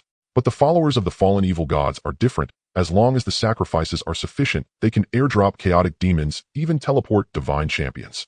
In my opinion, to ensure the continuation of this planet, directly exterminating those aberrant octopuses is the best choice. Is that so? From what he said, one could infer that he was unaware of the super-large extraordinary beast lurking beneath. Of course, perhaps it was just hiding. After the conversation ended, Hun Haochu's avatar returned to his original form, and then his offensive surged several times. Swish, swish, swish. Countless sword energies crisscrossed, a massive amount of flesh was dismembered, and numerous 100-ton split bodies were left behind, then smashed by the rushing martial artists. The process was streamlined and swift. Even under Hun Haochu's deliberate control, the medium-sized extraordinary beast faced its second, third, and fourth rounds. Multiple rounds of carnage resulted in minimal casualties. Time passed, night fell, and the dawn of the following day rose. Hiss! Who? The corrupted bone demon dragon remained filled with killing intent, showing no signs of waning. However, its current weight had only just exceeded 10,000 tons. Its size resembled that of a small extraordinary beast. Under such weight, the internal energy of the corrupted bone demon dragon erupted, maintaining a speed of 3 Mach as it charged toward Hun Haochu once more. Clang. The world froze for a moment, then resumed movement. Hun Haochu sheathed his sword. The Tenthisantin giant body of the corrupted bone demon dragon disintegrated into hundreds of pieces in an instant. Among those hundreds of pieces of flesh, he was in the center with multiple eyes spread across his surface, surveilling the surroundings in 360 degrees. Found you. Suddenly, he turned towards a specific direction, and his internal energy surged. A giant hand of internal energy tore apart a piece of flesh with precision akin to a meticulous surgical procedure, layer by layer, stripping the flesh of the corrupted bone demon dragon. The high priest was utterly stunned. The hairless ape tribe was far from rare. As it turned out, their population was staggeringly vast, likely exceeding 10 million, perhaps even surpassing 100 million. Yet, contrary to his expectations, not all hairless apes possessed the trait of slaughter-driven evolution. Most were exceedingly frail, incapable even of subduing elite battle beasts. No, by their strength alone, they were inferior even to ordinary battle beasts. Guiding the clan's sovereign battle beast, he could effortlessly annihilate these hairless apes. However, these hairless apes appeared divided into 2 distinct castes. Those outside were weaklings, worthless, contemptible refuse. But beyond a towering wall thousands of meters high, the apes within were terrifyingly powerful. The sovereign battle beast's internal energy cannon could not breach the wall. Yet the hairless apes emerging from within unleashed unimaginable might. Such diminutive beings not only wielded internal energy on par with the sovereign battle beast, but generated and utilized it with far greater efficiency and potency. The moment that formidable hairless ape appeared, the scales of victory tilted irrevocably toward the enemy, and he stood utterly powerless before it. Cease fighting, flee at once. He is using those weaklings to exhaust your flesh and blood. If this continues, you will be ground down to death. Let us relocate. Let us fight elsewhere. The high priest's mental waves vibrated at high frequency again and again, striving to calm the sovereign battle beast. Yet it ignored him entirely.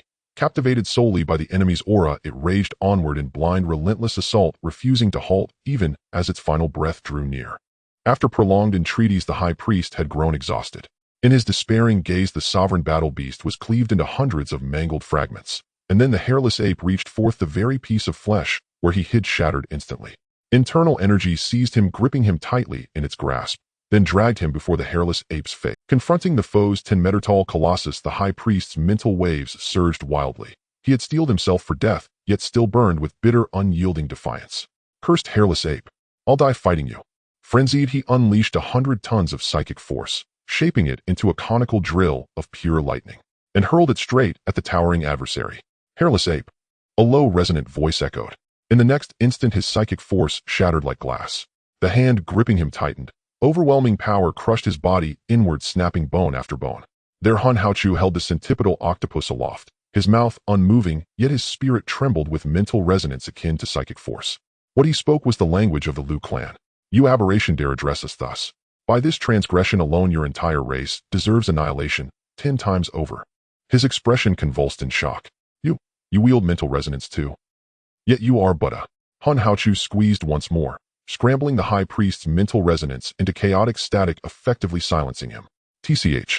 This aberration truly believes humanity is as primitive as you, a civilization never having kindled the light of enlightenment. Indeed, every cross-species dialogue leaves me seething with fury. Why must the cosmos teem with such grotesque monstrosities? Why not just humanity and subhumans alone? As he grumbled, internal energy coalesced into chains, not only binding the high priest's body but piercing deep within, sealing him utterly from without to within, nailed fast immovable. Not only did it suppress his spiritual power, forbidding further speech, it also eradicated any possibility of self-destruction. Having expertly captured the creature, Hun Haochu activated his interface, a network panel, and scanned it. Beep, beep, beep. Corruption residue of an evil god detected. Correction source identified as the fallen evil god, lotus flesh rotting Buddha. Extreme hazard. New mission assigned: capture living followers of the lotus flesh rotting Buddha, extract intelligence on remaining cultists' whereabouts, and purge all heretics from this planet. Mission alert triggered, and a new directive issued via interface. Its reward would make even a transcendent mortal's eyes gleam with envy. So this aberration indeed bears lingering traces of the evil god's aura. I say we should have exterminated your kind long ago, yet the venerable transcendence allowed your existence to... How shall I put it? Is this not nurturing bandits to bolster one's own authority? Hun Haochu stroked his chin, murmuring to himself. Perhaps it truly was. After all, wiping out native inhabitants yields no reward, whereas purging heretics showers one with staggering bounty from the interface. Indeed, the martial civilization light of humanity had yet to fully illuminate the outer river system. Its laws and oversight remained rudimentary. Few martial cultivators hesitated to act thus. Originally, territorial expansion into the outer river system was perilous, precisely why the martial gods turned a blind eye. Well then, what concern is it of mine? The interface has granted its reward. I accept it gladly. He felt no inner turmoil whatsoever. After all, he was merely a transcendent mortal, possessing only modest cultivation. What right had he to fathom the thoughts of transcendent elders, or those even higher still? Minding oneself was enough. When the last remnants of the corrupted bone dragon's flesh were divided among the outer city cultivators, the battle concluded. The interface flashed: mission completed. Hun Haochu's reward arrived instantly. Seeing this, a satisfied smile spread across his face. At last it is over. He exhaled deeply, descending slowly. Midway, his flesh rippled, reverting his form to its natural state. No, not merely natural, but compressing his true transcendent mortal form back into the guise of an ordinary human. And as he prepared to rest, an intense heat, thousands of degrees, erupted from within, surging alongside his internal energy, instantly raising ambient temperatures, even vitrifying the sands beneath his feet. That was residual heat accumulated during the ferocious battle, now naturally dissipating. Once cooled, he wasted no time, soaring immediately toward Cang. Good news, the city of Leton no longer suffers grain shortages. Because Leton no longer exists. Upon the battlefield's ruins, a man sighed sincerely. He was Gudiangxiu, the current leader of the Leton. He, along with other gang leaders, had returned with hundreds of elite warriors to this city, now reduced to rubble. After rampaging through the outer city, medium-tier heterobeasts had reduced settlements like Leton to ruins. Everywhere lay shattered architecture and human remains. Only after the corrupted bone dragon neared exhaustion did courage return, allowing survivors to regroup upon these ruins. Cang and others stood here as well. Indeed, Shixingqiang yawned and agreed. Who could have imagined? Just half a month ago we were starved. Yet today, thanks to the inner city lords, we've solved our grain crisis for the year. That said, since everything must be rebuilt from ashes, might our debts be renegotiated? Gudiangxiu's eyes flared. Absolutely not. Leton may be gone, but you still live. Tens of thousands of heterobeast corpses. That was our collective triumph. You carted them all away overnight, and now refuse to pay. Is that reasonable? Shixingqiang gestured around the whole city. Most citizens lie dead unburied. Strictly speaking, Daikang stepped forward, pushing Shixinqiang behind him. He sighed, enough. So many perished, yet you haggle over petty debts. We'll reimburse the Letten battle gang in full for prior losses. At these words, Guti Yangxiu's face lit up. He clasped his fists. Brother Daikang, your virtue is noble. Moreover, Brother Daikang's sacrifice during last hunt, dying alongside that minor hetero-beast, remains etched in Letten's gratitude. We vow repayment in due time. Shixinqiang shrugged. Fine, fine, have it your way. Mourning the dead and bargaining aren't mutually exclusive, and the karmic burden belongs to that medium-tier hetero-beast, not us. Brother Daikang, you're simply too compassionate. Hearing this, Daikang broke into a faint sweat. Yes, indeed. It was all that medium-tier hetero-beast's fault. As for why the monster suddenly attacked humanity, that alas remained uncertain. Changing the subject, Daikang asked Guti Yangxiu, I seek word of a certain individual. Gu Hui, leader of the Ashen Flame battle gang. He conspired with Letten's former leader to betray the Liao Yuan battle gang, but fled during last hunt. Do you know his whereabouts? At this, the Letten battle gang exchanged uneasy glances. After brief consultation, Guti Yangxiu shook his head.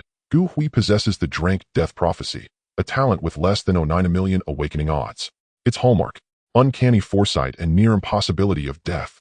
Seeking him with intent to kill is futile. I urge you, let him fade from memory. Daikang's eyes widened. If he lives, my Dao heart remains obstructed.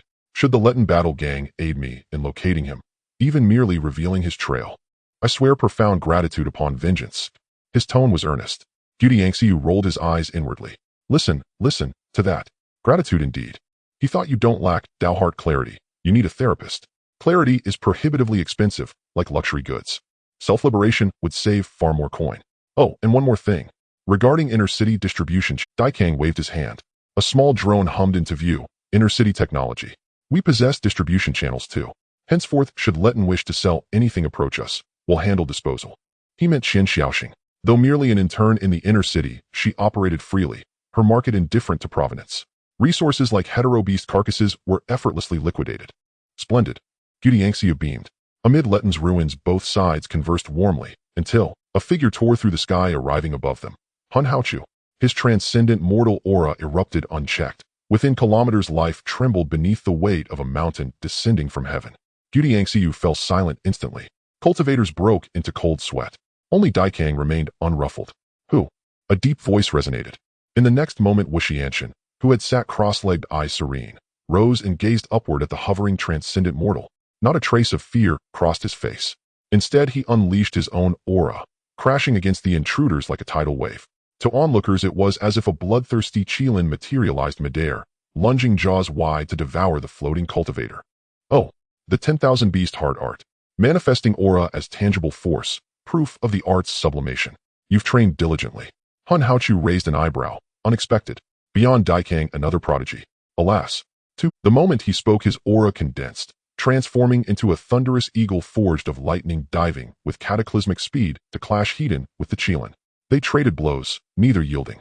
Hun Haochu's expression shifted from ease to mild seriousness to grim focus, until sweat beaded upon his brow. What manner of monster is this? He lost composure. Where had this obscure transcendent mortal emerged? From nowhere. Yet radiated power rivaling his own, even gaining ascendancy. This was cross-dire suppression, tenfold harder than same-tier combat. What depth of spirit and will did this youth possess? Fascinating. For the first time, Wuxianshan smiled. He took a step forward and raised his palm, then brought it down. Come, take my strike. The Qilin's aura surged, expanding tenfold into a primordial leviathan, jaws gaping wide, as if to swallow Hun Haochu whole. At that instant, Hun Haochu's mind rang with deafening silence. His thoughts froze. He watched helplessly as the other lifted his hand, slowly agonizingly, to a transcendent mortal, and struck him. Boom. A dull concussion rippled outward.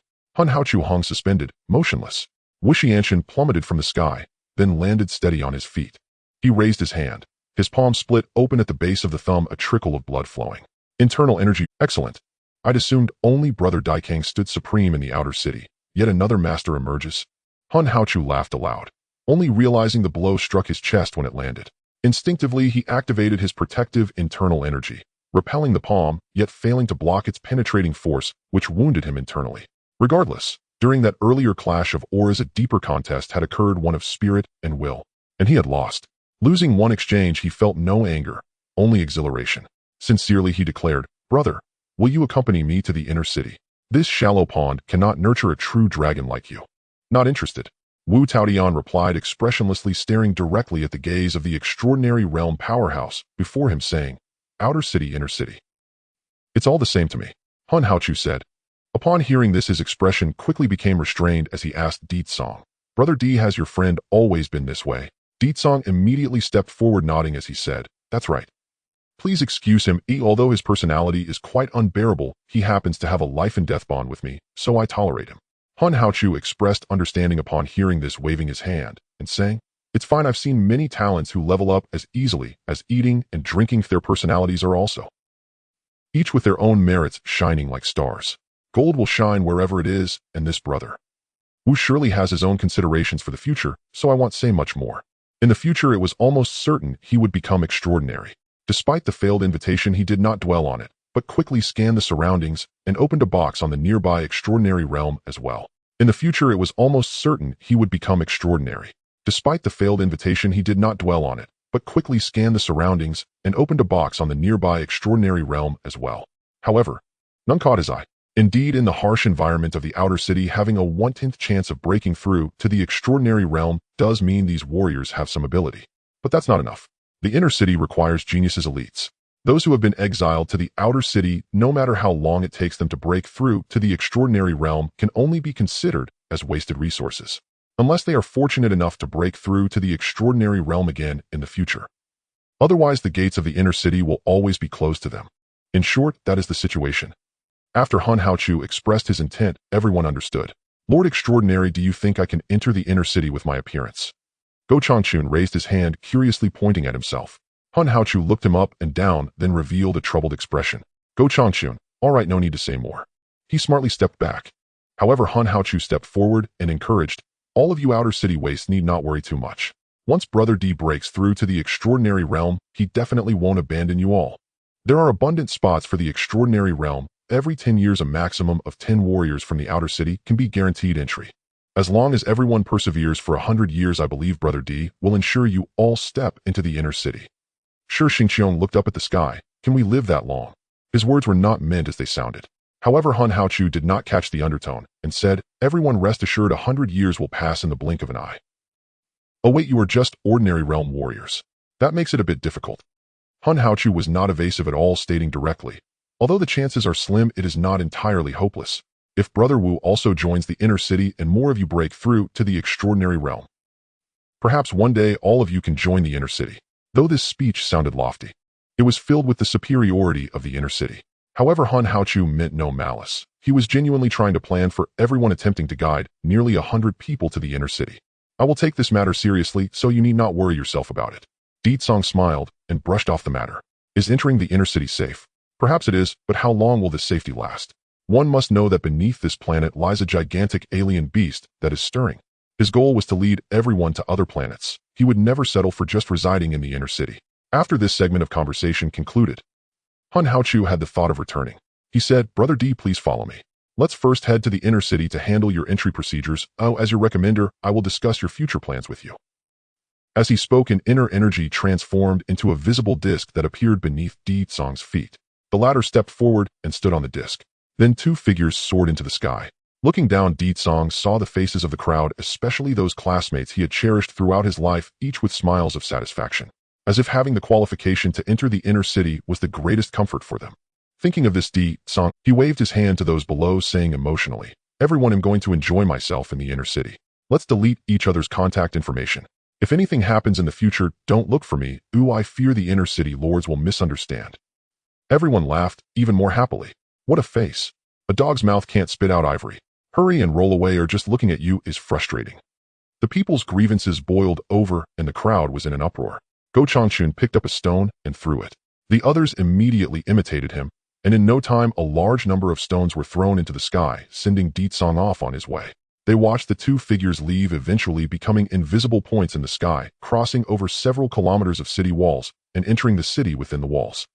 If the outer city is a wasteland of dysfunctional infrastructure and self-governed waste, then the inner city is the brilliance of culture and a model of civilization. As far as the eye can see, there are towering buildings reaching the clouds. At the core, a black wall stands thousands of meters high, but this impenetrable black wall is not within the inner city's territory. It is a vast core area, the campus. The campus houses a population of 160 million covering students aged 1 to 16. Deetsong originally grew up inside until he was kicked out at 16, starting his life of wandering. As for the wandering outer city, it has nearly 200 million inhabitants. After battling medium-sized alien beasts, it suffered a population loss, but there are still about 180 million. The final inner city was built as a circular city around the campus. Its total population is only a few million, reportedly just over 5 million. In this city with a mere 5 million population, one can see various tall buildings everywhere. The city's planning, construction, and environment are simply exquisite. The main focus is on two words: enjoyment. Unlike when he emerged from the sewer, catching a hurried glimpse from below. This time arriving in the inner city was a top-down view. He saw the whole of the inner city and experienced the prosperity of this city. It's quite shocking, isn't it? Beside him, Han Haochu spoke with a hint of dissatisfaction. In the heart of our martial Dao people, whether in city design or other aspects, we advocate a minimalist style. We would love to arm the city to the teeth to deal with any disaster that might appear at any moment. But these people are different. They truly come to enjoy every beautiful wonder, every plant representing scenery, every ostentatious building. The original intention of the design is simply to look good, gorgeous, comfortable, enjoyable. To be honest, if we encounter an invasion by the alien army in the future, this trash city would probably be obliterated in an instant. Deetsong caught the keyword and asked, "Have you been to the heart of the human race?" He heard Han Haochu exclaim, "I was born there. I remember hundreds of years ago when I was still a novice in the extraordinary realm, I came to this river system with the expeditionary forces and settled on the habitable planet No. 405. You know as Planet No. 405 is our martial Dao people's outpost in the outer river system. Its main objective is only one: survival. Only by having over 1 billion martial Dao people hold their ground for 1,000 years in a star system can our civilization's light truly descend. Only then can our martial gods project their power here and take the first step towards colonizing the starry river." At this point, Han Haochu smiled slightly. Being far from the light of civilization means it's hard to gain the protection of the martial gods. We take high risks to come here. Naturally, we have high rewards in return. Fighting at the front lines of this river system yields even more generous rewards. Not only that, besides the panel rewards, there are also personal allowances from the Divine Realm warriors leading the expedition. With these benefits, I'm almost ready to gather the 100 breakthrough package to break through to the extraordinary realm. Deetsong nodded. "I see now." Han Haochu's statements were also taught in school. However, it was not the main focus of instruction, just mentioned casually. Now it seems there really was no need for detailed explanation. Over 1 billion people holding strong for 1,000 years. Is this the meaning of our existence? Deetsong sighed and said, "The high death rate in the outer city is unavoidable. What about you in the inner city? Isn't the birth rate improving? After hundreds of years, how can there only be a few million people?" Upon hearing this, Han Haochu's expression became even more disdainful. He said contemptuously, "It's all because of a bunch of cowardly rats." During their conversation, the two had already crossed a vast distance and arrived at the rooftop of a towering building. Before they landed, the rooftop's floor began to undulate and spread out.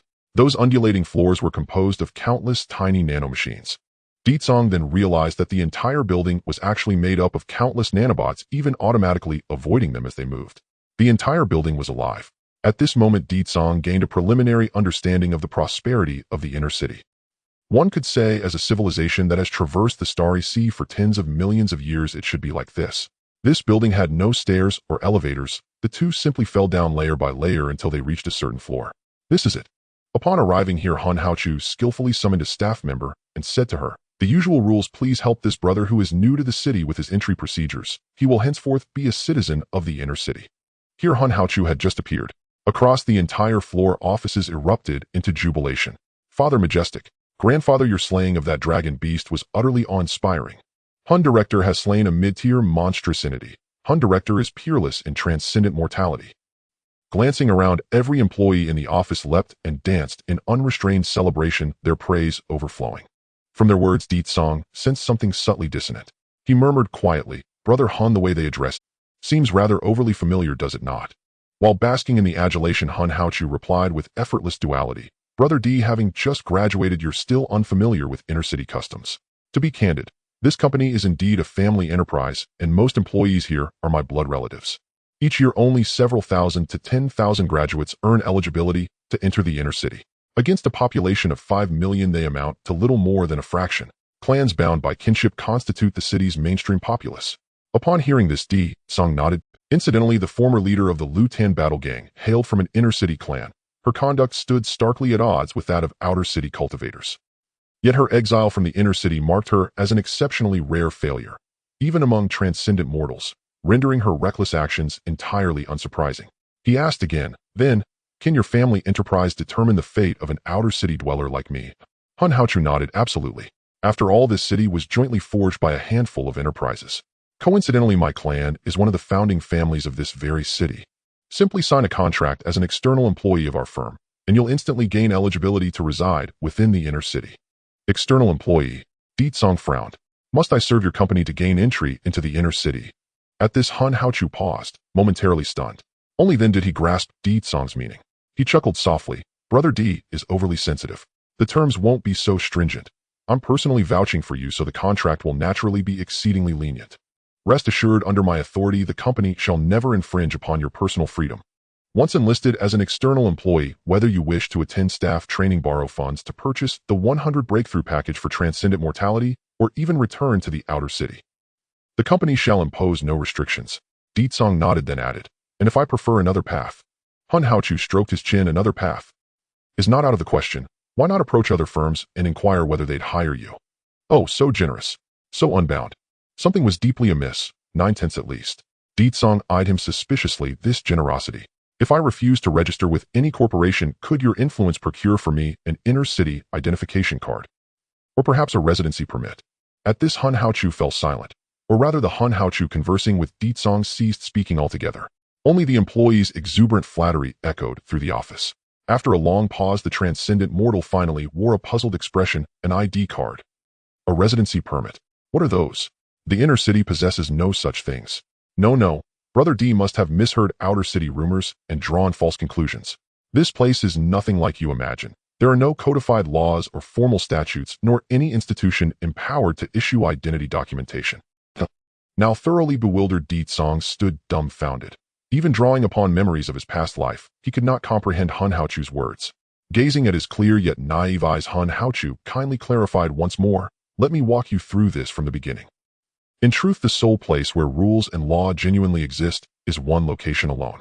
That is the campus where you spent 16 years. Wherever the tech deity Martial Institute extends its protection, that is where law resides. There even a divine realm cultivator faces the same justice as a mortal mother herself is the blade of judgment. None dare provoke her wrath. But beyond the campus, Hun Haochu raised his hand, gesturing toward all he could see. Ditsong followed the direction of his gaze and beheld the inner city's towering skyscrapers and flourishing splendor. He saw the employees' fervent enthusiasm, their eyes alight with purpose. Then came Hun Haochu's voice. Every inch within our line of sight is lawless territory. The inner city, the outer city, the wilds, they are indistinguishable. The so-called inner city and the wall dividing inner from outer were both erected by the Consortium Megacorp upon lawless ground. Affiliation with any Consortium Megacorp affiliated enterprise grants one status as an insider. Thus, those employed by such corporations become known as inner city dwellers. Put plainly, those dwelling within the inner city are employees, those outside are unemployed vagrants. Everything within the inner city was built by corporations, and as corporate employees, one naturally gains access to corporate facilities and benefits. Those who remain unaffiliated, they simply drift to the outer city as vagrants. Having spoken thus, Hun Haochu glanced again at Ditsong and asked earnestly, does this make sense to you? Ditsong remained silent. Yet internally he was profoundly shaken. He had assumed the division between inner and outer cities reflected mere political oppression, a mechanism whereby inner city elites exploited outer city commoners. Though outer city cultivators held little worth exploiting, still they offered emotional utility to the inner city elite. Yet Hun Haochu's words had utterly upended Ditsong's understanding. It turned out that aside from the campus, the entire planet 405 was lawless territory. The Consortium Megacorp had single-handedly constructed the inner city, then recruited employees, even siring offspring to fill those roles. Their self-proclaimed dominion held no legal legitimacy whatsoever. Ultimately, the so-called inner is no different from the battle gangs formed by outer city vagrants huddling for warmth. Hun Haochu suddenly found a striking analogy. Outer city cultivators form battle gangs and establish settlements. And their creation of the inner city differs not at all. Of course, ours merely boasts superior technology, greater population, and stronger power. Oh, right. As if recalling something, he snapped his fingers. Moreover, your interface remains offline. You receive no protection from the system deity nor access to quest points or the marketplace. All such functions lie beyond your reach. All things considered, you're rather pitiful. Indeed, these words struck with devastating force. Deetsong required a long moment to recover his composure. He waved his hand dismissively. Enough. No need to elaborate further. I understand the logic. So should I thank you profusely for granting me employment, transforming me from a vagrant into a laborer? Yes and no. The Consortium Megacorps bear no benevolent intent. We built this city solely because beyond the jurisdiction of the martial deities in this stellar system, we may compel you to labor for us upon this lawless soil. By extracting your value, we strengthen ourselves. Within our homeworld, such opportunity simply does not exist. So blunt. Well, Deetsong had grown accustomed to the martial race's unvarnished directness. As he spoke, Deetsong had already taken the contract and scanned its stark black text on white paper. Lianhuan Limited Corporation External Employee Contract. A series of clauses, remarkably permissive, utterly free of traps. Or rather, what would traps matter? This was lawless territory. The contract embodied only private conventions of the Consortium Megacorps. Should one violate its terms? What consequence follows if I break the rules? Frankly, Deetsong was genuinely curious, though the clauses imposed virtually no constraints upon him. Yet neither did it stipulate any salary.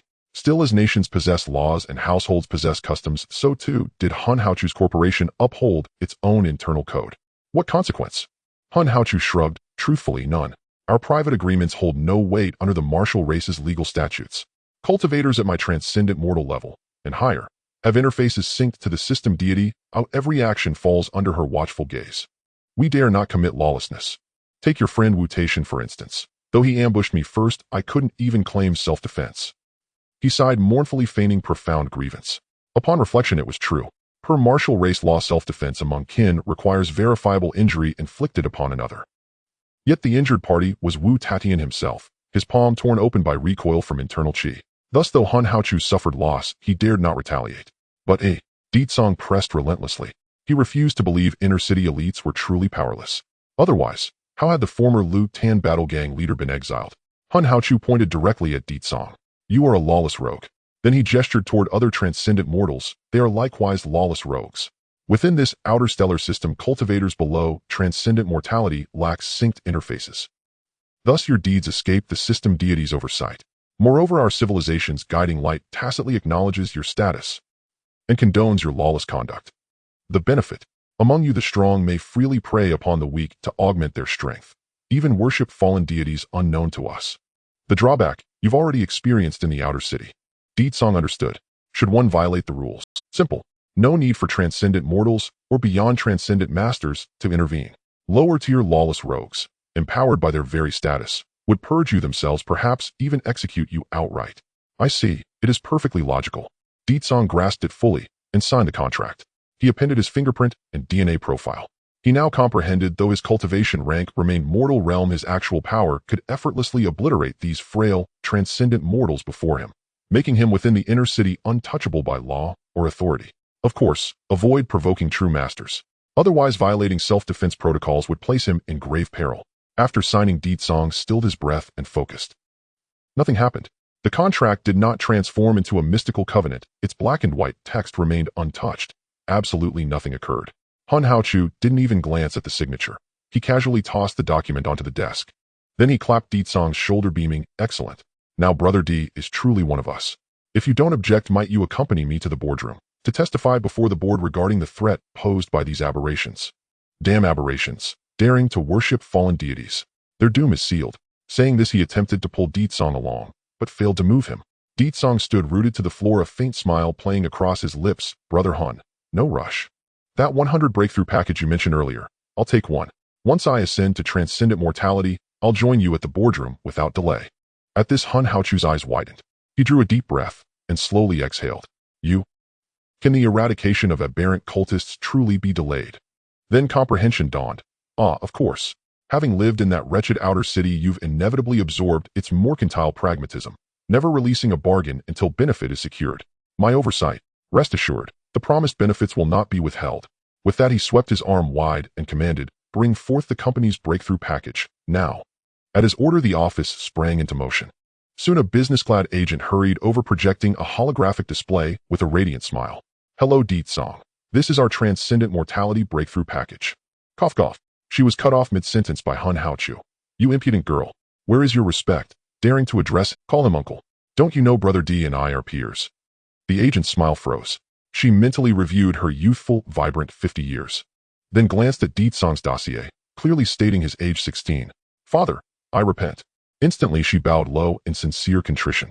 Then resuming her sweet smile. Uncle D, please review our breakthrough package. Though all tiers guarantee 100 success, they are divided into 3 grades. Tier 3 package 500 loan. Includes cultivation materials and escort by a transcendent mortal master, ensuring breakthrough to transcendent mortality within 1 month. Tier 2 package 100 loan. Tier 1 package. Deetsong skimmed the 3 packages, not pondering them, but considering something else entirely. He turned to Hun Haochu puzzled. We're peers. Didn't you say you're scion of a noble clan? At this, Hun Haochu's face darkened instantly. He hadn't flushed so deeply even after being bested by Wu Tatian. Brother D, please speak carefully. When did I ever claim noble lineage? I am like you, a publicly raised child. My mother is also the tech deity. How dare you equate me with petty noble? Though this company is a family enterprise, I am merely one of its citizen founders, with 360 progeny born to me during my transcendent mortality cultivation. I may have founded clans, but I am no scion of one. Brother D, please distinguish carefully. Mistaking another for nobility incites enmity within the inner city. As the saying goes, when in Rome, do as the Romans do. Deetsong decided not to dwell on this matter. He looked at the so-called breakthrough packages launched by the company, where the 3rd-tier package represented a series of resources such as unlimited blood chi pills. The price is 500,000 Dan. The 2nd-tier package on top of that includes a professional instructor for Hansen teaching, along with a complete set of services ensuring customers can break through to the extraordinary realm within a week. The price is 1 million Dan. The 1st-tier package includes personal training assistance from a powerful being in the transcendence realm, along with super high-end treatment, allowing an ordinary realm practitioner to break through to the extraordinary realm within a day. The price is 5 million Dan. Please note that the pills referred to here are sufficient for extraordinary realm practitioners to cultivate for 3 days using the blood chi pill. For peak extraordinary realm practitioners, this would be enough for at least 1 day of cultivation. A single pill contains enough nutrients and energy that if consumed by an ordinary realm warrior, they would likely end up in a state of being unable to absorb properly, resulting in bleeding from their 7 orifices. Of course, if crushed into powder and mixed with water in a controlled dosage, the medicinal properties contained within it would be enough to allow an ordinary realm warrior to enhance their blood chi, even breaking through their physical limits. A series of introductions gave Deetsong a sense of understanding. Naturally, the most cost-effective option was the 3rd-tier package. 500,000 Dan would be enough for Lutan City to last over half a year. Although the threat of super-large exotic beasts is imminent, that threat is measured in years, and Deetsong thought he didn't mind the extra time. I recommend you choose the 1st-tier package. Perhaps seeing through Deetsong's thoughts, Hun Haochu urged, don't hesitate. Exterminating the aberrant cultists is of utmost importance, and we cannot afford to delay a moment. Quickly break through, and then we can go to the board meeting together. Deetsong, not that I know you are anxious, but it's not like you're the one who owes the loan. The 1st-tier package 5 million Dan, what does that even mean? With a population of 300,000 in Lutan City, at least 200,000 units of food would be consumed daily, which amounts to 2,000 Dan. 5 million Dan would be enough to sustain Lutan City for nearly 7 years. All for a single day of entering the extraordinary realm. Do I look like someone who can afford such extravagance? I'll cover the 450,000 Dan gap for you. Hun Haochu glared at Deetsong, his voice booming. Where do you think the time to waste comes from? Please hurry up and break through. Deetsong thought to himself, ever since he had been mistaken for a noble scion, this guy's attitude had noticeably shifted. He no longer referred to him as D-brother either. It proves that using civilized language is indeed very important. Since Brother Han is so generous, I shall humbly accept. 1st-tier package, thank you. Deetsong quickly made his choice. It wasn't that he craved the 450,000 Dan, rather he suddenly remembered that those aberrant cultists truly deserved to die. Best if he could personally eliminate all of them. If too much time is wasted and this matter is handled by someone else, wouldn't he be losing a significant amount of strength? Alone is a small matter. The inability to exert power is a major concern. With that, Deetsong had just stepped into the inner city. He soon arrived at the underground base of the Soul Refining Company under the recommendation of the 1st-tier package, preparing to break through to the extraordinary realm. Uncle D, please come in. The staff member who had previously assisted him with the package smiled and pointed to a huge cultivation pod in the... She expertly explained, once you enter inside, the pod will automatically release blood chi liquid, and along with our company's most advanced nanorobots, the liquid will be injected into your body without any waste. Typically, with your current ordinary realm level 5 cultivation, with the aid of the liquid, you can advance to level 9 of the ordinary realm within 4 hours. There was originally a process for awakening bloodlines, but since you have already awakened the super brain bloodline, you can skip the initial process. Song raised his hand, a complex expression on his face. So I can upgrade to the peak of the ordinary realm just by relying on the blood chi liquid and nanorobots without needing to cultivate. Then what was the point of my hard cultivation all these years? The staff member maintained a professional smile. I don't know. I was born extraordinary. How would I know what ordinary practitioners do? After a long while, she cautiously said, looking on the bright side, although natural cultivation is inefficient, at least it offers a better cost-effectiveness. Our company's breakthrough packages are fast, but they are expensive. Hiss, that's reasonable. Indeed, there is a point. One gets what one pays for. Although Song was aware of this concept, he truly did not expect the gap to be this vast. Thinking of this, Song took off his upper garment. Uncle D, you don't need to take off your clothes. Oh, just walk in direct, the staff member reminded him. Song. I was too inexperienced. After all, in sci-fi movies, entering a cultivation pod requires undressing. But in reality, that isn't necessary. One can only say that most sci-fi movies from his past life, even if they have achieved the ability to traverse galaxies, are still far inferior to martial artists. Thus, Song walked into the massive cultivation pod, or rather the blood chi cultivation tank, allowing the light red liquid to fill the entire space. Being submerged in the liquid, Song was still able to breathe freely. The blood chi liquid has a higher absorption efficiency than blood chi pills, and is even more expensive. Even without swallowing any, he felt his senses sharpened and his entire body filled with vigor, as if he had endless stamina. His mind was clear, and he felt a slight itch spreading from within his body. Not uncomfortable at all. In the warm liquid, the tingling sensation felt like a massage, quite pleasant. He could also clearly perceive that his blood chi as an ordinary realm warrior was steadily and consistently increasing at a slow pace. As time passed, Song's level steadily rose. Level Ordinary Realm, Level 5, Ordinary Realm, Level 6, Ordinary Realm, Level 7, Ordinary Realm, Level 8. Level Ordinary Realm, Level 9. Punch force 2 tons. Even in less than 4 hours, Song's blood chi had already reached its peak. Feeling the surging blood chi within him, his stamina had at least increased tenfold compared to before. As for the slight increase in strength, it was negligible. At this moment, he also sensed that this was his limit. To be precise, it was the limit of the martial artist race. With his current body structure and genes, he could no longer withstand higher values in a purely natural state. Want to go further? For most martial artists, there is only one choice left. Breakthrough. No longer human. At this point, your body and genes need to surpass humanity to reach the next level. Song had an epiphany. He clenched his fist and felt the vigorous blood chi within him. It feels great, but I feel like I can't fully control this power. With the increase in blood chi, Song was naturally extremely satisfied. Yet the suddenly surging blood chi did not come from his own cultivation, causing it to feel like a mouse with its sensitivity turned up to the maximum. Still unable to adapt, Uncle D, just leave the next part to me. A gentle voice reached Song's ears. He turned to look, and the previous staff member had left at some point. Now sharing the room with him was a petite girl, less than 2 meters tall. She looked youthful and vibrant, appearing no different from a high school student. However, the undisguised aura revealed her level, a transcendence powerhouse. She looked at Song calmly, clasped her fists as a gesture of respect, and said, "My father instructed me to help you control your power as quickly as possible and assist you in breaking through to the extraordinary realm. If there is ample time, I will also help you master your chi before concluding this breakthrough package." Song understood upon hearing this. Hun Haochu actually has a daughter in the transcendence realm. However, as a transcendence powerhouse, if the mother is also in the transcendence realm, then his offspring will naturally also be in the transcendence realm, which is no surprise. Upon closer inspection, he saw that this girl had vertically slit pupils and pointed ears. Furthermore, her aura, while comparable to a transcendence powerhouse, seemed to possess an indeterminate quality. "Half-breed," he blurted out. At this remark, the girl's expression dimmed slightly. She nodded awkwardly and said, "Yes. Although my father is a legitimate martial artist, my mother is presumably a beast spirit subspecies from the magic pattern race, which is why I did not inherit the divine bloodline of the martial artist race." No wonder I wondered why your ears are pointed. Although transcendence powerhouses can freely change form, just like Hun Haochu, most humans prefer to maintain their human form and take pride in it. Yet the girl before him retained non-human features. According to the law, half-breeds must retain their racial characteristics for easy identification.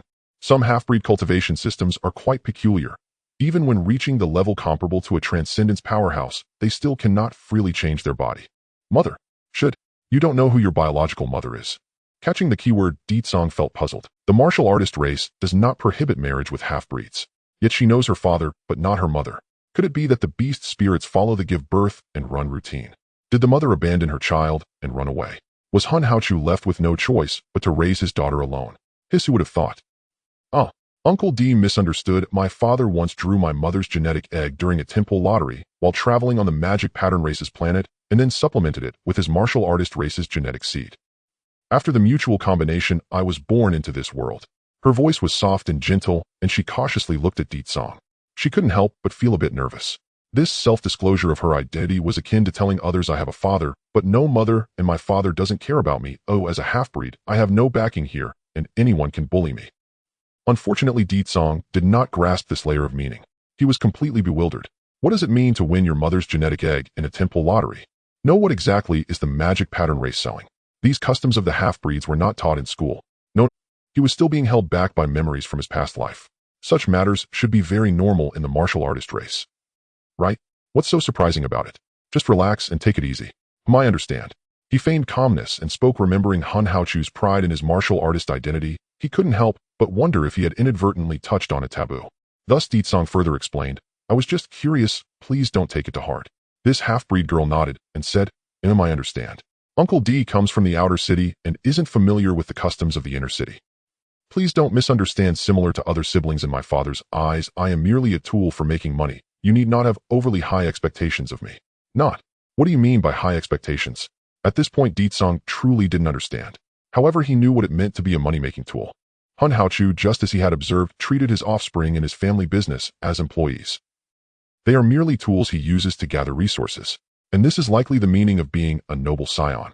Understood. No wonder his reaction was so intense. No wonder the previous leader of the Lutan war gang wanted to establish a noble family in the outer city. It turns out she wasn't looking for family inheritance. Instead, she wanted tools to work for her. No wonder Hun Haochu was so willing to waive the 450,000 Dan price. It turns out he could truly dig into his own pockets. I understand. Deetsong nodded and said, let's stop the small talk here, just follow the process. He felt he needed to take it slow. Just the inner city is this explosive. He could hardly imagine how the true martial artist race would be like beyond this planet. His perspective was somewhat shaken. He needed to rest for a while. Soon he saw the half-breed girl raise her hand, and a blue glow appeared at her fingertips, which she quickly drew into intricate patterns. That was the cultivation system of the magic pattern race. With her movements, the cultivation pod also opened its pipelines, injecting a large amount of gas into the pod. Calming mist greatly enhances comprehension. Awakening water keeps the brain highly active. Blood ginseng potion quickly restores stamina. Spirit milk enhances temporal perception. Comprehension diagram condensing the hard-earned efforts of many martial artists. One by one, resources worth thousands to tens of thousands of Dan were released within the pod. In this moment, Deetsong felt his stamina, intelligence, blood chi. Whatever it may be, all surged tremendously. He involuntarily activated his super brain. Everything in the world felt as if it was within reach. He became smarter. Lastly, it's virtual reality. The drawn magic patterns finally reached. As she halted her movements, Deetsong felt the world shift, watching as the world twisted, divided, and rippled before his eyes. Ultimately, it transformed into a pure white space. All right, Uncle D. In this space, the half-breed girl timidly said, this is virtual reality, a space that can accommodate your spirit with a simulation rate exceeding 999. In this space, 100 days will pass for you, but only 1 hour will pass outside. Your brain, stimulated by the drugs, can almost rival that of an extraordinary being. Let's begin cultivating quickly while we have this time. Deetsong. So that's how it is. That makes sense, but it's quite normal. The first-tier package guarantees that he will step into the extraordinary realm. So that's what 1 day means. The training time was exceedingly brief, lasting less than 3 hours. In other words, within the perception of time in the training chamber, over 200 days had passed, equating to more than half a year. In the moment of returning to reality, he let out a heavy breath. The world seemed to return to normal. Though he did not know the reason, in that elongated mental space, he felt that something was amiss, permeated by an unsettling sense of falsehood. With a realism rating above 99.99%.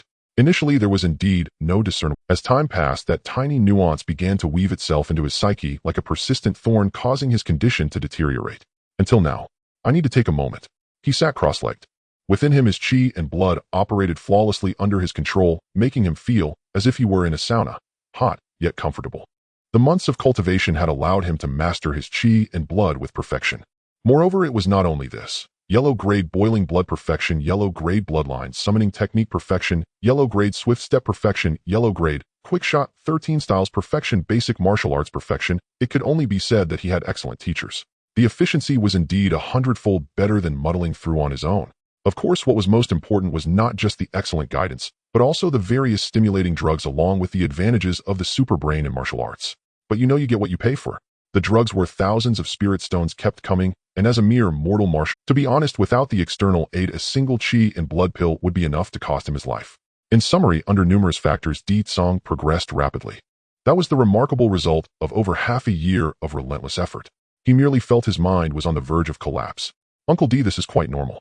The spirit of a mortal martial artist cannot adapt to continuous high-intensity cultivation for a long time. Your spirit has been under high load for over half a year without rest, so naturally, it feels uncomfortable. But it doesn't matter. As she spoke, various colored mists began to seep into the training chamber. As they appeared, Di Song hadn't even had time to inhale them in a storm when the nanobots began to pull the mist into his body. Instantly, his mental fatigue vanished rapidly. Di Song, invigorated as if he had been infused with adrenaline, suddenly stood up. His eyes sparkled, his aura strong and forceful with veins popping on his head. Stop. Are you serious? I haven't slept in half a year, and you're using drugs to directly stimulate my spirit. Would it kill you to let me rest for a few minutes? His fists were clenched tight. At that moment, he genuinely wanted to rush out and punch this subhuman girl. Di Song's words left the subhuman girl utterly perplexed. She looked confused and said, "Rest. But how can the natural rest of the human body compare to the potions researched for millennia by martial civilization? Moreover, every potion provided to you is worth thousands of spirit stones capable of fully repairing the damage to your body and spirit, even allowing for further enhancement. Haven't you noticed how much sharper your thinking is now? Is it a..." The martial artist had a strong control over their body. He carefully sensed, and indeed his body did not feel overdrawn. His abundant spirit was not merely the result of stimulation. Furthermore, even if the drugs could suppress the Buddha's senses, the instinctive warning from his spirit would still alert him. But now his body was sending back the feedback. It felt better. The subhuman girl said helplessly, "Uncle D, please don't joke with me. My father told me to help you break through to the extraordinary realm within a day. Don't you have time to rest?" "I suppose that's true." Di Song's furious expression gradually softened. He crossed his legs again and said, "Continue. What's the next step? Are we about to break through?" Seeing that the customer had no objections, the subhuman girl quickly began to operate, soon clearing away the remaining potion in the chamber and injecting more potions. She drew complex magical patterns in the air and said, "Breaking through to the extraordinary realm is akin to directly changing one species. Your genes will continuously collapse and reorganize under the illumination of the divine bloodline. As you know, the cultivation system of the martial human race has imitated the levels of other beasts in its early stages. Because of this, if anything goes awry, you as a human might mutate into a beast. Therefore, I must ensure your will remains unbroken at all times and guarantee at the nanoscale that your genes do not mutate, providing you with hundreds to thousands of chances for error. Under such conditions, the probability of successfully breaking through is nearly 100%. As she spoke, Di Song was once again submerged in potion. He could naturally understand what the subhuman girl was saying. The only thing he did not comprehend was, under such conditions, this margin for error. Is there really someone who could fail to break through? How wasteful would that be? Although Di Song did not speak, perhaps sensing his confusion, the subhuman girl said, "There are indeed those who seek death." Well, that makes sense. Di Song's expression returned to calm. He closed his eyes, pushing his spirit and body to their limits. No, not to their limits. Under the effect of the medicine, he even surpassed his limits. These breakthrough conditions were far better than being alone in a cave, trying to break through. If he could not break through under these circumstances, it would be better to find a block of tofu and crash into it. Thus, after everything was prepared, Di Song's consciousness seemed to plunge into the lake's surface and quickly sank. Before long, he saw a colossal bloodline tree reaching towards the heavens. Countless stars adorned the giant tree, representing a divine realm like the myriad stars in the sky. In the haze, it seemed as if a cascade of leaves was falling like a waterfall, completely enveloping Di Song's body. At the same time, Di Song felt something.